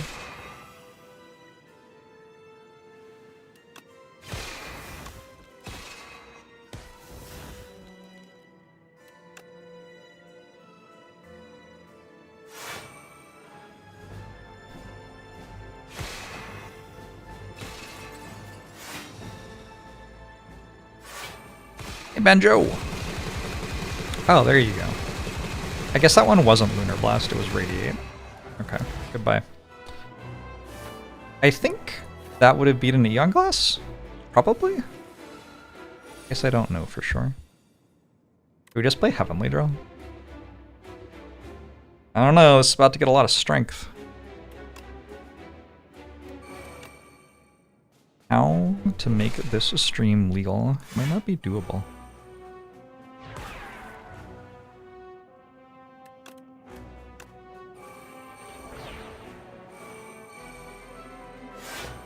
It's actually kind of hilarious to me how good Minion Strike is here.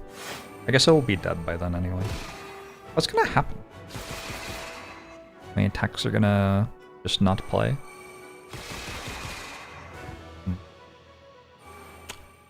Well, well, this is awkward.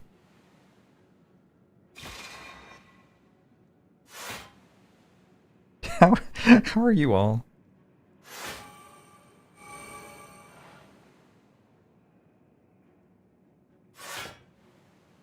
Catastrophes don't resolve properly as long as they still have more cards to play. Oh, so it's like a nested chain of catastrophes which haven't finished yet? Yeah, look at that.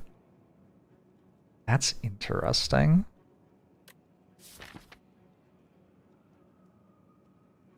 Did that make it so Lunar Blast didn't deal as much damage?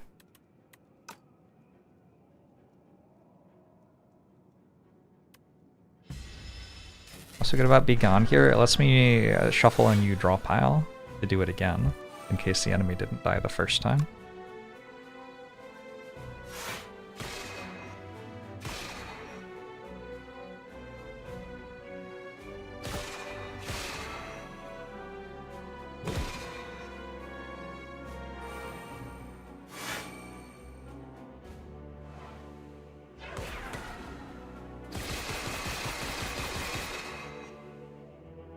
Where's Lunar Blast at? I want to see it.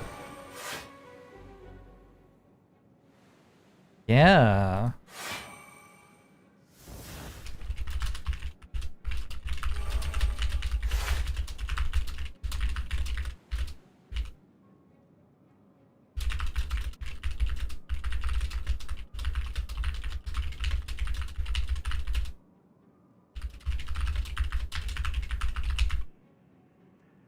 That's a bug.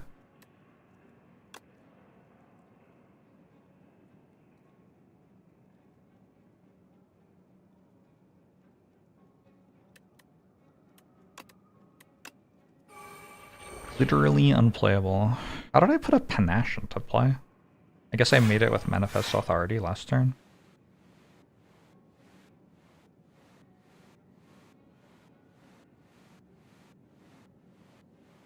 Hey, Wombat. That's kind of understandable, Wombat. Fair enough.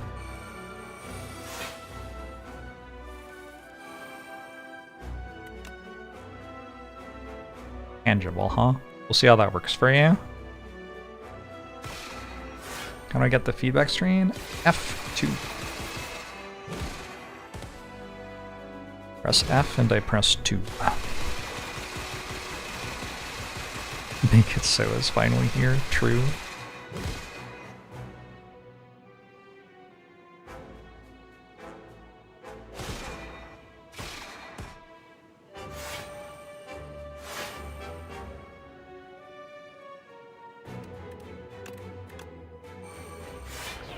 I'm glad you haven't seen Clone in a while. Wow, we found the Grinch.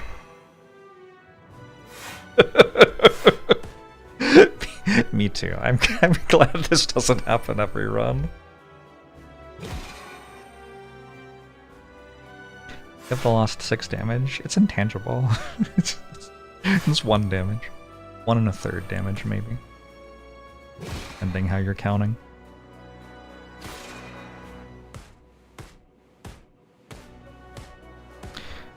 I might just call it there for this turn. I don't really think we need to go again, do we?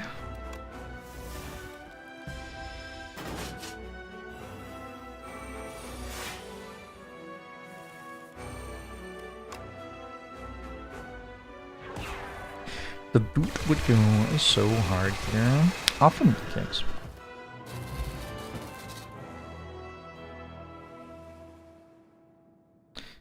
An issue is happening with Panache.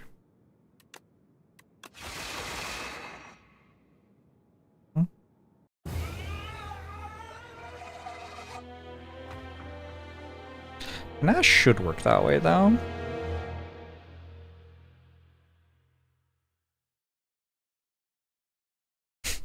What a brutal run. GG.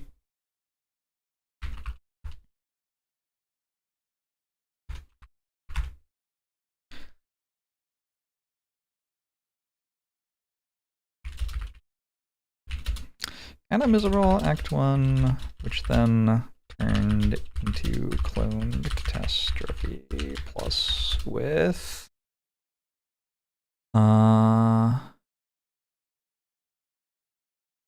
Feather probably beats Eon Glass, but not sure.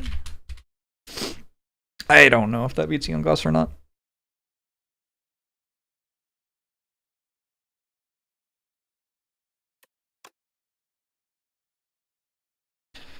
Clone needs to be changed.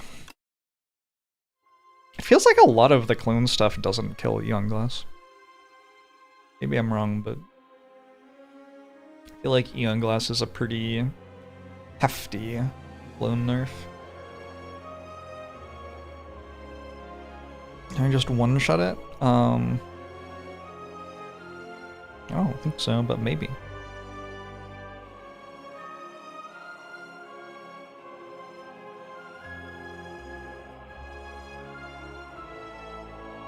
Going for a hike in 8 hours.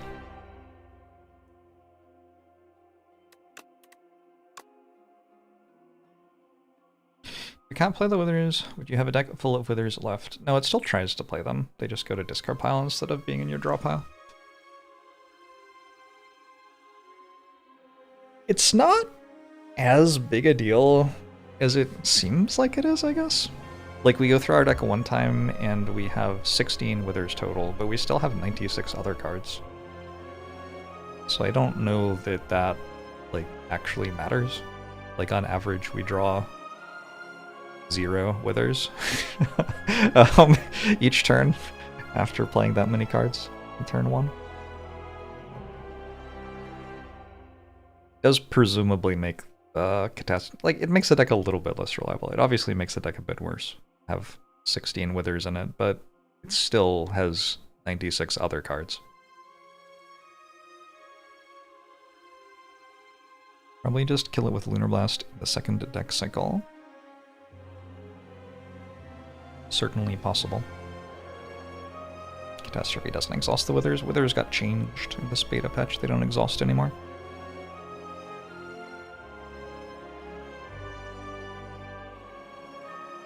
Arsenal was not as good as I was hoping it would be. The problem was that I didn't have enough energy to actually play it on turn 1. Was the issue. I guess against Eon Glass I can use my potions to have enough energy to play at turn 1. So yeah, against Eon Glass I also have Arsenal in play.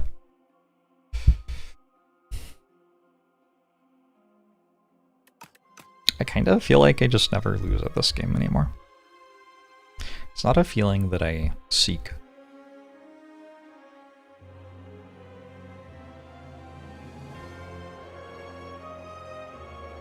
It isn't true. Sometimes I lose. It's like winning too much to have the excitement of like, will this run contain interesting challenges for me when I click on new game?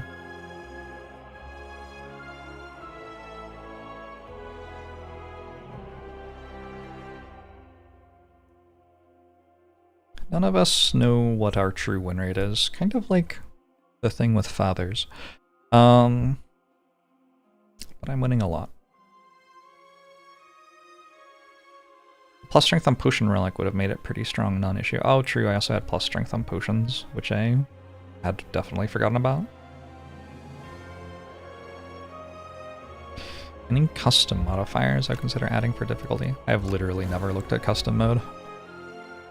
In general, like, attempting to make the difficulty enjoyable by clicking on custom mode stuff is not, like, going to make the game better.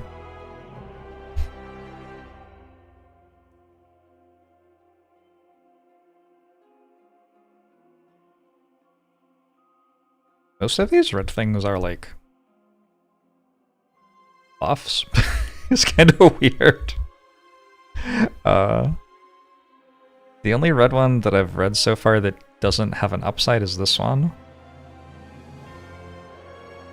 I guess if you put Midas and Night Terrors together, rest sides start to be kinda so-so. What do you mean? Start each combat with 5 plating? Like, what? Like, sure, you end up with less max HP. You have 5 plating for every floor? What do you mean? That's not... It is unclear that that is downside.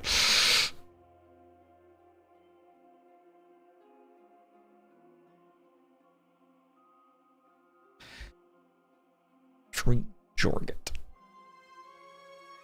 5 plating is a lot more than 4 plating.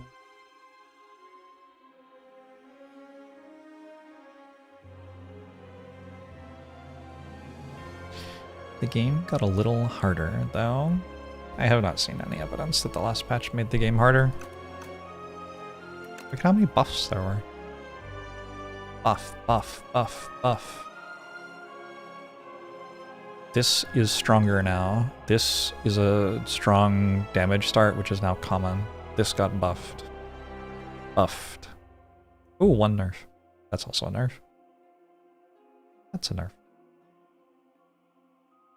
Buff, buff. Meaningless nerf. Mostly meaningless nerf.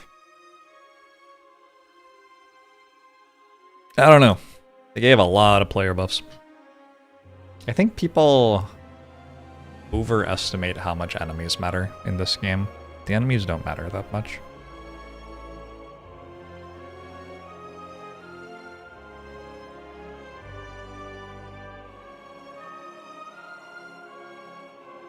Maybe the green custom modifiers are bad. I think the prism change is substantial. The prism has not mattered at all so far.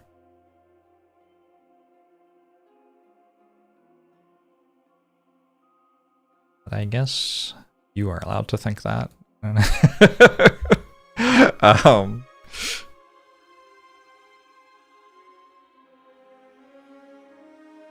Defect a little too strong. I found defect to be incredibly, incredibly strong.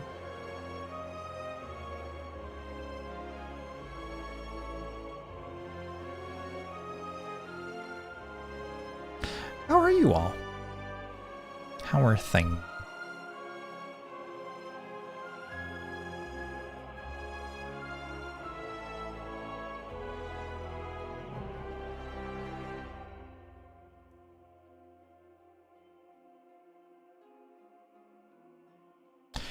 Defect or silent, my worst character by win rate and spire I want.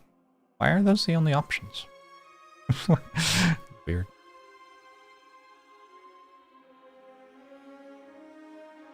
Heat wave, brutal.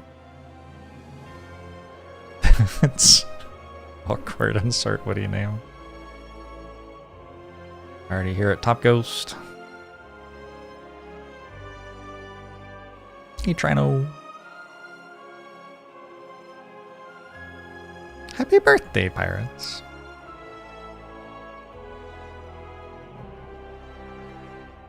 Pirates.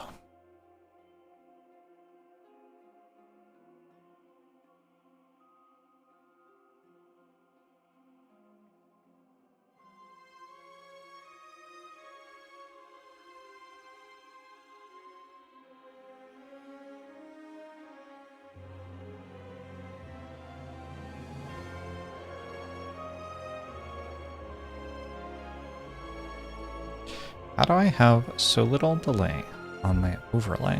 Where's your Twitch chat slow to load? Ah, the overlay is in real time, but the Twitch chat is like 2 seconds behind or something maybe. Am I in queue? Finding of Mark, thanks for the prime. Appreciate it. Guess I'm sort of in queue, yeah. A little bit.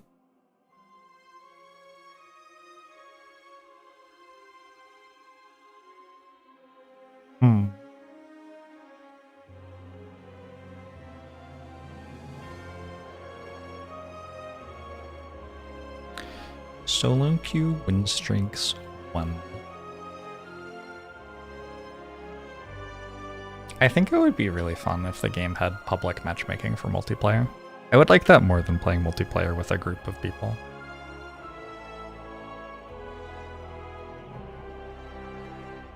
Ideas on what to do to make the game harder. Just gotta nerf like half the card pool or something.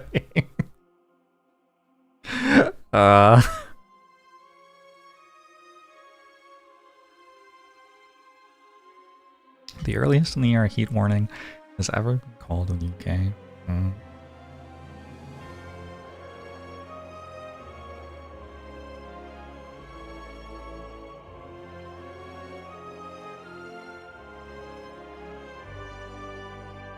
Oh, I have no desire to quarterback people. Are you shitting me? I'm not here to fucking play the game for you, too. That's my job.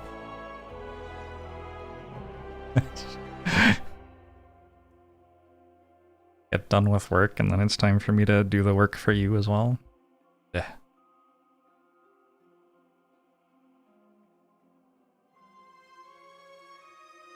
One-player multiplayer should be a traitor who wins only if the run is lost. Wow.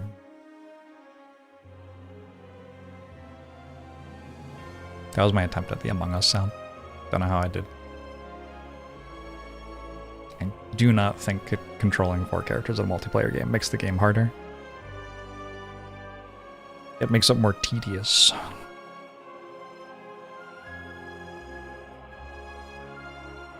Cute cat on the street sunbathing today? That's very cute. Very cute.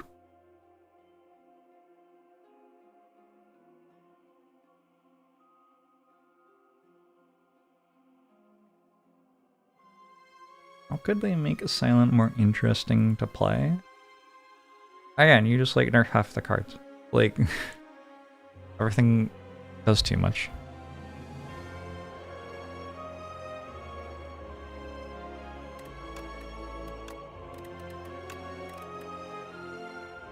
Okay.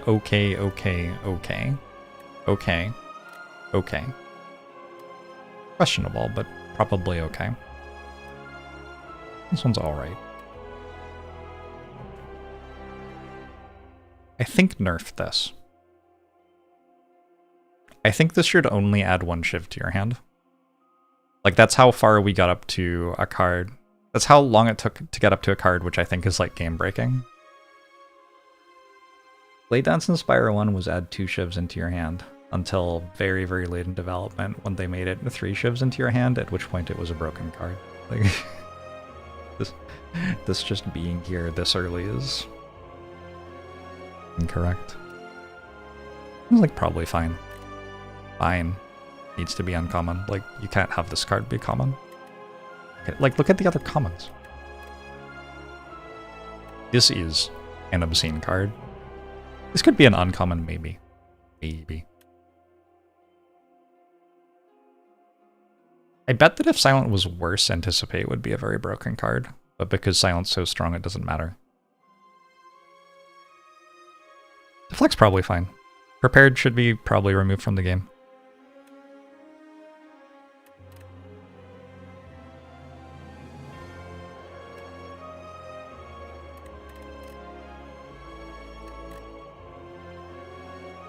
Prepared.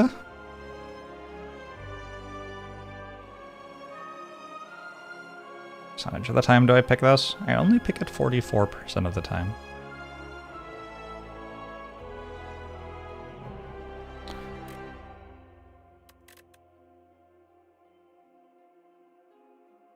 Everyone lost their shit when they deleted Prepared. There was like 1 week where Silent was substantially more enjoyable to play, and then they brought Prepared back again. I was like, okay, I guess I'll continue to take this card every single time it's offered to me. Backflip's okay. Blade Dance should be 2 shivs probably. Book and Dagger's okay. You can like see that, like, this one has gain 6 block, add a shiv. Like, the numbers are wrong, right? Like, why does this add 3 shivs if this one's a weak card plus 1 shiv? Anyway, we're currently talking about nerfing shiv cards. Shivs aren't even, like, playable. So, I mean, they would be playable if the other cards weren't so strong. Deadly Poison's, like, probably okay. The issue with Deadly Poison is that Snakebite exists, and, like, this card might be too strong in this game. Like, if we'd gotten to play the game for, like, 2 or 3 months, there's no Gremlin up anymore, right? So Deadly Poison may have ended up just being too strong. It's very possible that people would have eventually settled on Deadly Poison being like one of the best damage commons in the character, given that there's nothing that punishes you for playing a skill in Act 1.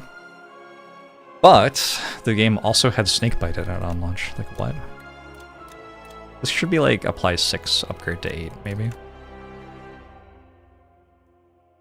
This is way too strong. Gain 4 block, maybe.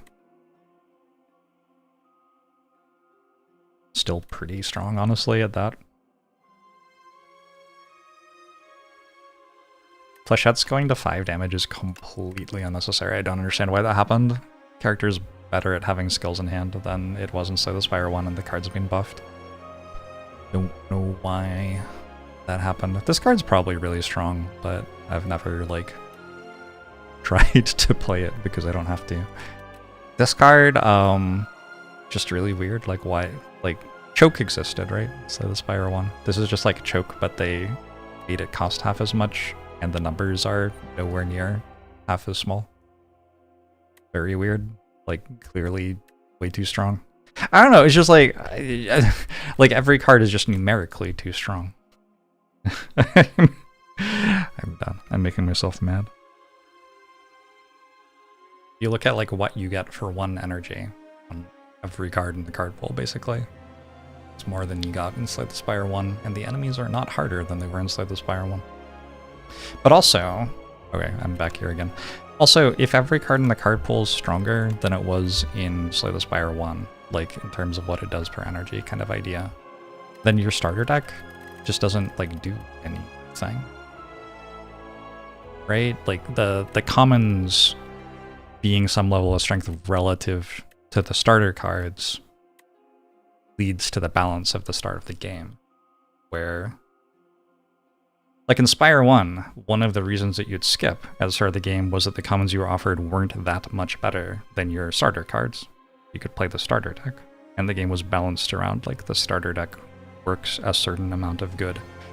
But in Spire 2, like every card you get is pick a ball on floor 2, like every single one. And then you rapidly stop using your starter cards, and your deck just levels up very, very quickly.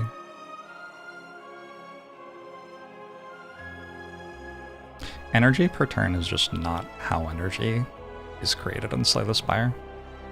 You really don't have less energy available. Silence card pool is actually kind of light on energy gen. Like, there's Bullet Time, Adrenaline, and Tactician, right?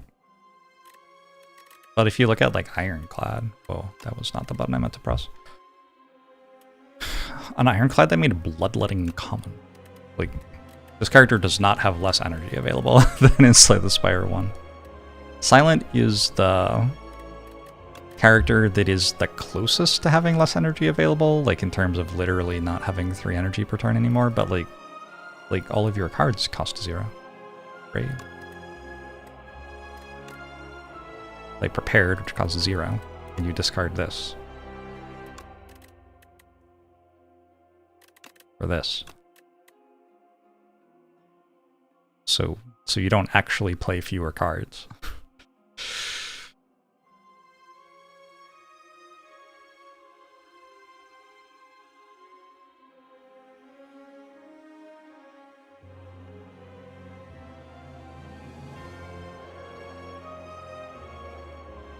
Hidden Daggers is the correct version of Prepared. Hidden Daggers is a cool card.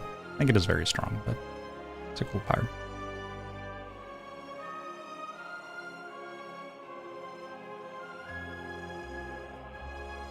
You can cater to both audiences. That's what Ascensions are for.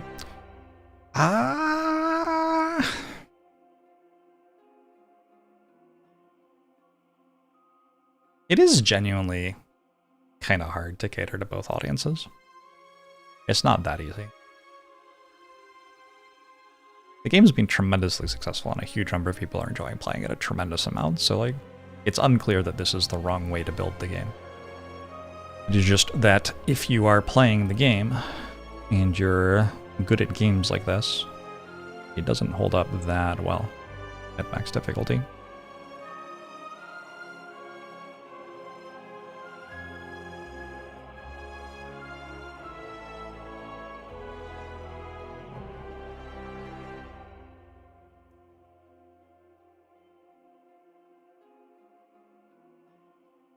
I did see that Ascension 0 has a lower win rate than Ascension 10, yeah. Which can act for help this. The problem with late game gauntlet stuff is that decks arrive at late game which are completely incapable of playing the game. Like, you can have a deck which is completely incapable of dealing damage or whatever, right? And it's completely incapable of playing the game and it dies. Cool. In theory, that could happen.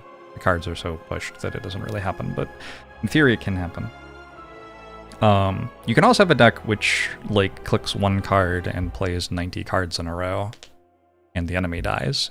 That deck's also completely incapable of playing the game. You cannot present a puzzle to that deck which it can't beat in Slay the Spire. If you give decks the ability to break the game in that way, you can't really fight back. Maybe it's because I've been thinking about puzzle games right now, but it's kind of like a lot of decks start playing the meta puzzle level of the puzzle game, like within 1.5 acts of starting it. And once you're playing the meta puzzle version of the puzzle game, you need meta puzzles for it to be engaging. But instead there are decks which are like ready to play the meta puzzle version of the game, and there is no meta puzzle for them to play. I don't know if that makes sense to you. What is a meta puzzle? It's like a concept from puzzle games where you go from solving a puzzle to realizing that, like, there's another layer to the puzzle where something in the world is like a thing you can interact with in a way you didn't realize yet, building up out of the puzzles that you were doing.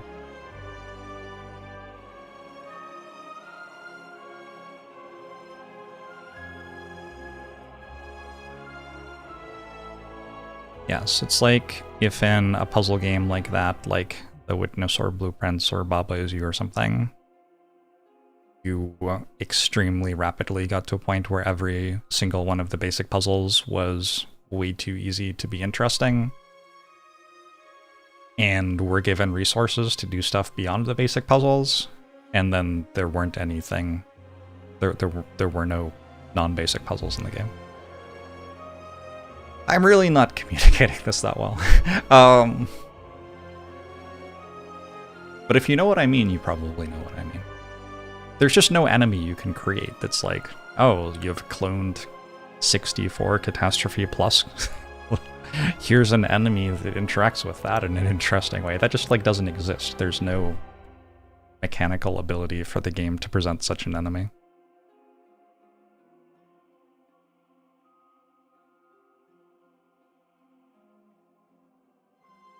You could have an enemy which, like, hard countered it, kind of.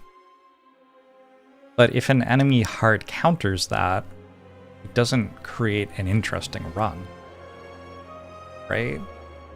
So I get, like, 64 catastrophes, and I walk into Act 3. This only happens one time in 500 runs, maybe. I don't know. It's not a thing that happens often. So there's not much reason for Act 3 to have anything that interacts with that at all. There's a limited amount of stuff you can put in Act 3. So there's like no room really available to put something that interacts with this in Act 3. But suppose there is something that interacts with it in Act 3. What are you going to do? Like, build an entire new mechanical system of the game which allows that fight to be interesting somehow? How? Like, how would you do it? You know, how do you make a deck with 64 copies of Catastrophe Plus in it have an interesting fight in the game that they've created with the rules that they have? There's like a little bit of interest in working out whether or not you win against something that's interacting with your strategy in any way whatsoever. Like, it was kind of interesting to see if it worked with normality in hand, because I didn't know yet. But it's not like it mattered. It's kind of interesting to think about whether or not you beat Aeon Glass with it, but it's not like the fight is actually like a fight where the player plays the game. Either you do or you don't. There's no gameplay.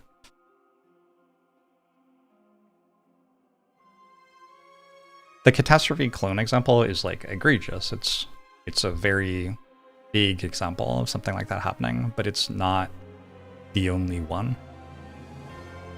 There's a lot of stuff here, like,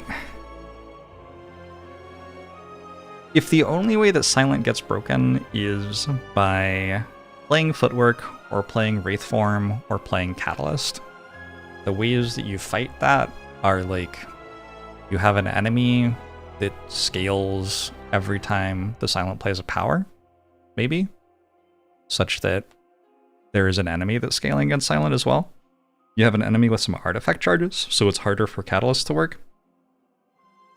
And you have an enemy with an immense amount of health and some regen or something, so that it's hard to kill it by the time the Wraith form runs out. Something like that. If those are like the only ways that Silent gets broken, you can do things which interact with them. But the characters... It's not even just the card pool at that point, it's also the ancient rewards, right?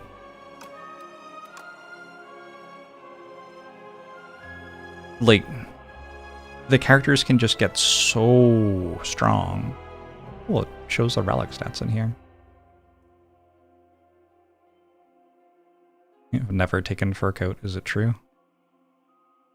I wasn't expecting the relic stats to work here.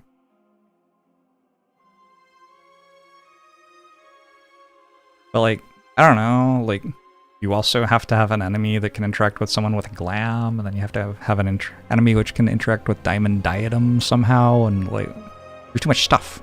You break in too many ways in Act 3. Surprised by my own mod is great. Well, it doesn't work in this screen, right? So I wasn't expecting it to work in that screen. I think it doesn't work in this screen because the game thinks I'm in combat? Or the... Oh, probably my mod's like trying to look at the player right now to work out if the player is in combat. And, well, there isn't a player. That's probably why it's breaking right now. I picked Fur Coat once on the way to Ascension 10, but yeah. Not since I made Ascension 10.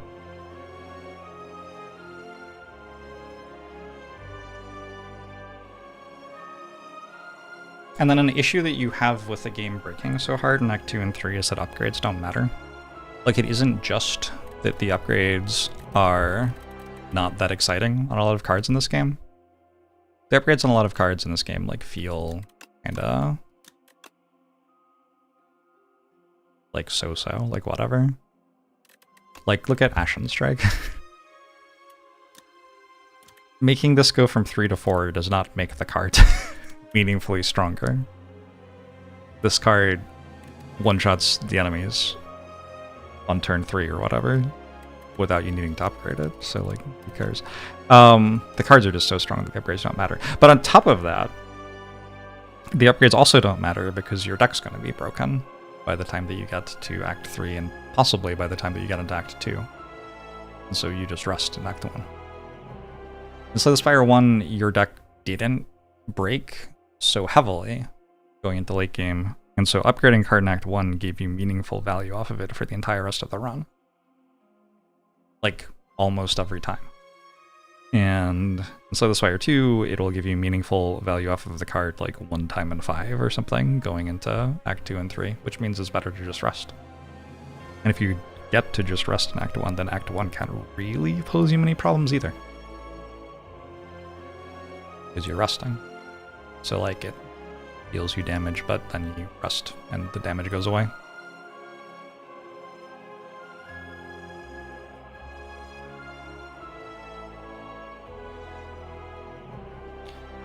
"5.5-hour drive ahead of you. Good luck, Dank Dad. Burger Loathing's the same 8 months." I do kind of like that Act 3 breaks. Like, honestly, I kind of like that Act 3 breaks. But if Act 3 is gonna break in ways which, like, massively enhance the character's power level and the game complexity and stuff like that, you probably need enemies that can kill decks in it that are sensitive to the fact that the balance breaks. Like, if they were allowed to make it so Act 3 had a 50% survival rate with the stuff that has been given to the player, I think the game could actually be fairly engaging. But I don't think they can do that because a bunch of people will be really upset that they did something that's obviously broken and didn't win. Which, like, yeah, like... like, yeah, everyone can tell that the thing is obviously broken. It does feel kind of bad to get something obviously broken and then not win. Did I have a similar experience of this for XCOM and XCOM 2? Never played original Long War, but you know, did QA and testing for Long War 2. Was that because the base game didn't match the level of difficulty I wanted from XCOM games? I didn't really ever play the base game. I did some speedrunning of XCOM 2 War of the Chosen, which was fun. Like an 8-hour speedrun. Legend Iron Man glitchless speedrun. It was very miserable.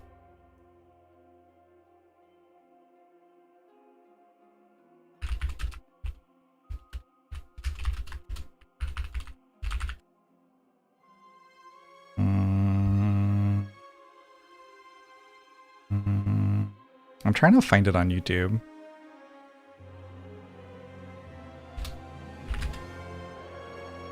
I should be able to find it.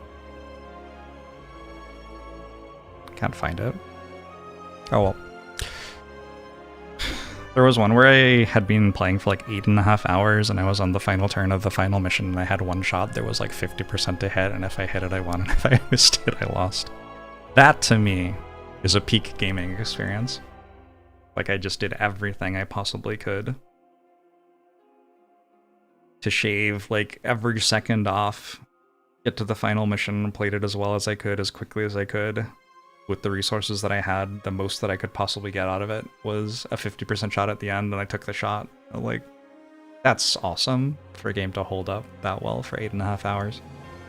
But that was kind of because I was speedrunning it, so when you speedrun a game, you get to set the difficulty on your own, kinda. Because if something's undoable for you, you don't do it.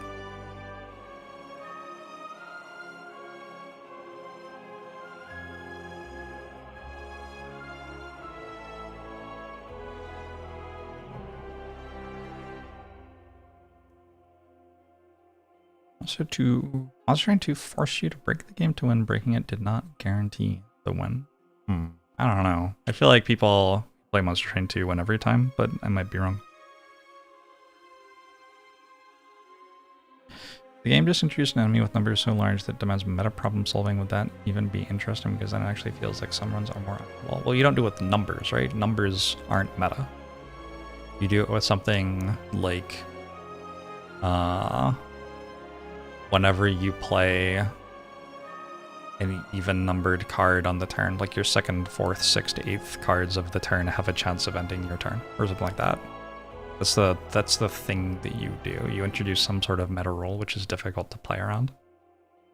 I don't know if that's I mean, that's not a very good one. I just came up with that off the top of my head, but it's not like a numbers thing. It's there is no way to fully make it entirely certain that this isn't going to kill you, and there are interesting decisions to make within playing around that mechanic to decrease the chance that it will kill you. But you don't get to just say, my deck can never die to this.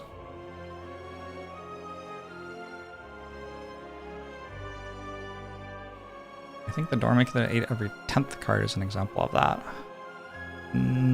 It was like that's a like tutorial enemy for the concept. It's not hard to make a deck which beats that every time.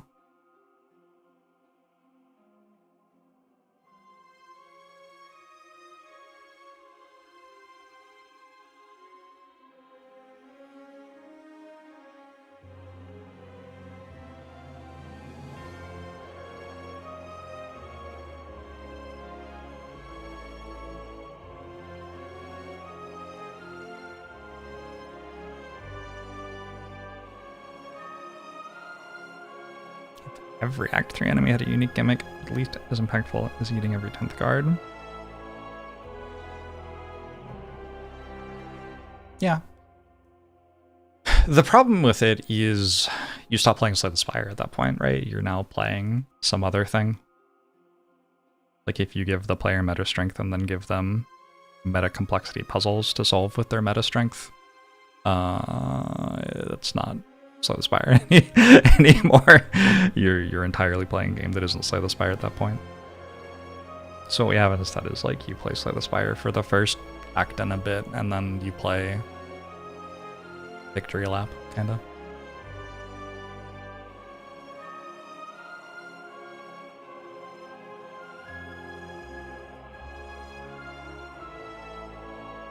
There, Doormaker, you just took the duping your event deck event. You got it, yeah. There are so many bosses in the game which are trivialized by just making a 40 card deck. Like if you just take the cards that you're offered. Okay, well that deck was 96 cards. 36, 39, 39, 33, 36. Like I'm never I'm never getting to the bosses with like a 15 card deck, right? And a lot of the stuff that seems like it's being built to punish you by the bosses just kind of loses to a deck having 35 cards in it. Like, you're going to give me statuses in my discard pile? Cool. I don't reshuffle until turn 7? Like, enjoy that, I guess. Yeah, you're dead.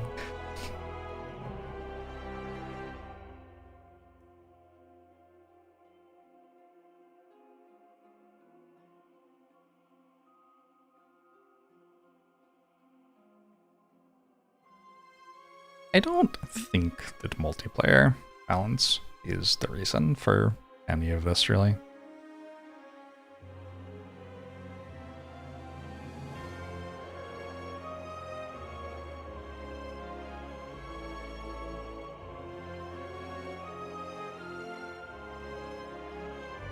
I don't know. I really liked the Act 3 Ancients when I first started playing the game. And now I'm getting up to the part where I understand the limitations that they impose on the design of the game. And now I'm liking them less. I like them. They're fun. I think if what they do is give you broken things that you can break the game with, there need to be more of them for the game to stay interesting for longer.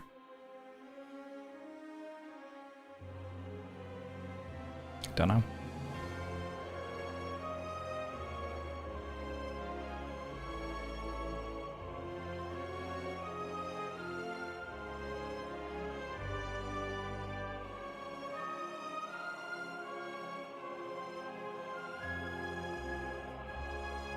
Early awaiting Act 4, hoping it's a difficulty ramp that I'm looking for. I think if Act 4 posed a challenge to like this deck, for example, that I just played, it would be bad game design, which is concerning because it isn't that unusual for me to get a deck which is extremely broken in this sort of way. Like, well, in a different sort of way from this, but extremely broken in this like order of magnitude. There are just a ton of decks that I reach the end of the game with, which don't feel like anyone can sensibly make an enemy that fights them. Probably the way that Act 4 helps is by making you have super elites or something like that. Like, if it can make Act 1 and 2 harder, maybe. Maybe one of the keys is you have to give up one of your ancient bonuses, and because of that, you end up not getting your Act 3 ancient bonus usually. That would make the game harder. That could fix it. Potentially. Ooh, I kind of like this.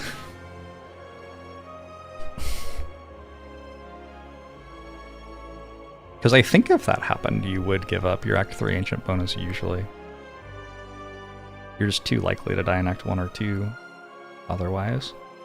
So then you get to play Act 3 without an ancient bonus. Ooh. Ooh, I kind of like this.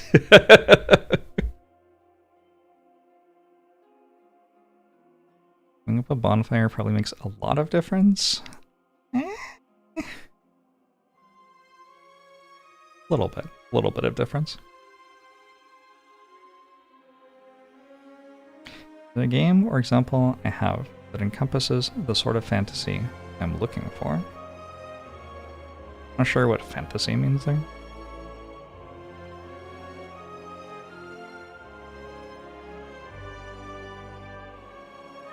Slay the Spire 1 is the best game I've ever played in terms of giving you like a tight hour to hour and a half long strategic deck builder challenge. That is why, in my opinion, it's been so popular for so long. Why myself and many other people have kept playing it for years. Gin Tonic, thanks for the 32 months. Appreciate it.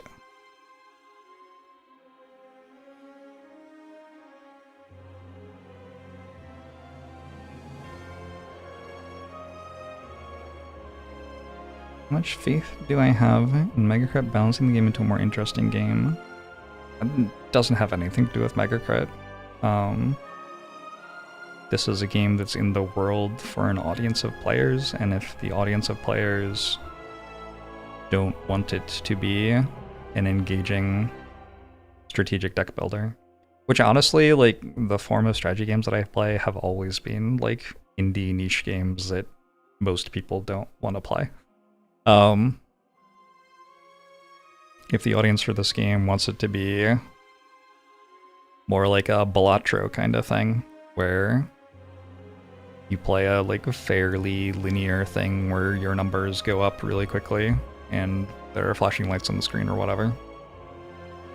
I mean, it's not even like the correct decision for Megacrit to not give the audience that game, right? They should give the world the game that the world wants. And then they can like go make some sort of failed indie game under a pseudonym or something after they retire with their millions and millions of dollars. It's fine.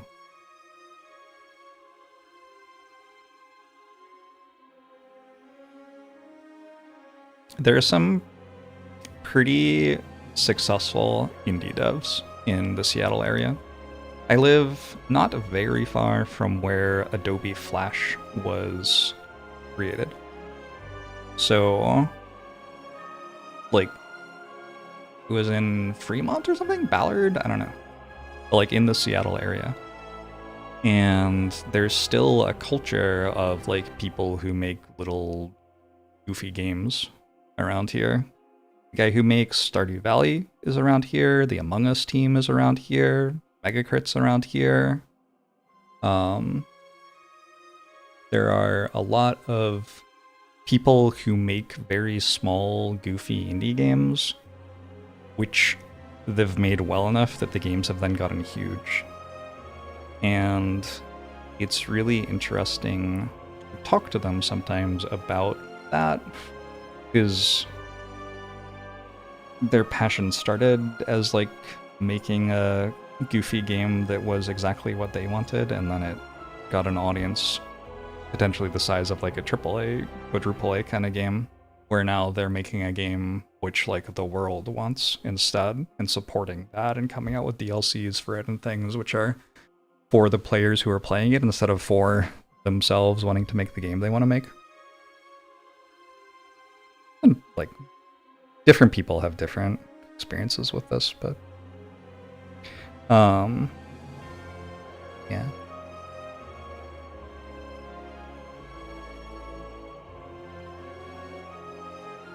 What is Seattle like? It's pretty nice. Is Supergiant here? I don't know. I don't think I've met any of the Supergiant people.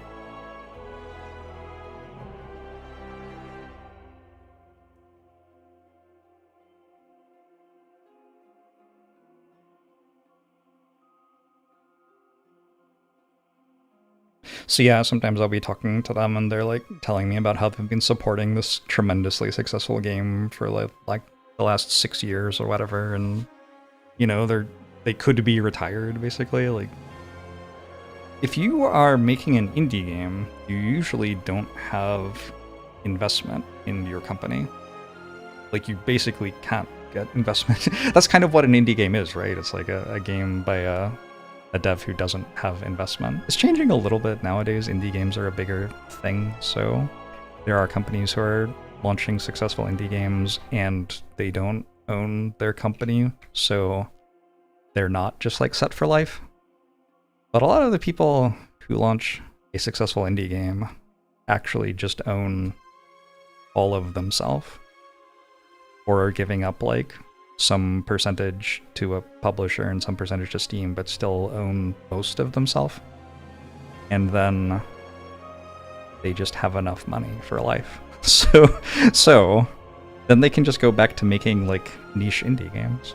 Like, a lot of the time when I'm talking to them and we talk about like what their next project is, they're like, oh yeah, I'm gonna make like a 6-hour narrative experience thing, you know, it's I don't even think it's that good, which has been really nice to make something again. It's like, yeah, okay, cool. That's awesome. Like, the reason they were making an indie game to begin with wasn't because they wanted to be rich or anything, it's because they liked making games.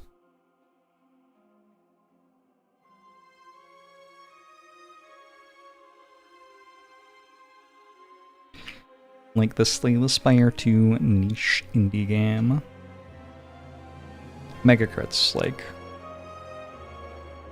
having Slay the Spire blow up as big as it did and then making a sequel to it is a little bit unusual. But also, like, their game blew up in a massive way and then a pandemic happened and there was, like, nothing else to do. So, sure, I don't know.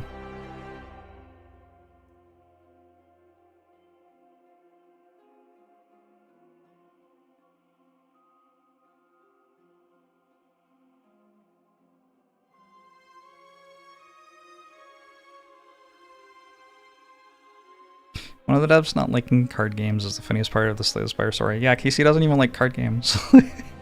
Casey plays, like, Nova Drift and Elden Ring, and he's been stuck making a card game for like 8 years or something because he made one card game because Anthony likes card games and it did so well. Oh, Casey.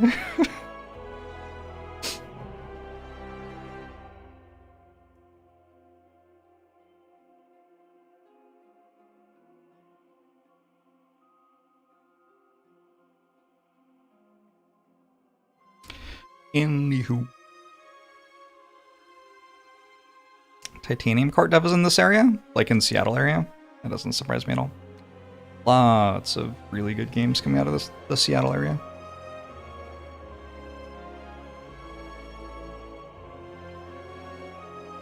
Alright, I'm gonna go to sleep. Thanks for hanging out, everybody. I will see you maybe tomorrow? Tomorrow's like, well, today at this point. Like a holiday kind of thing in the States.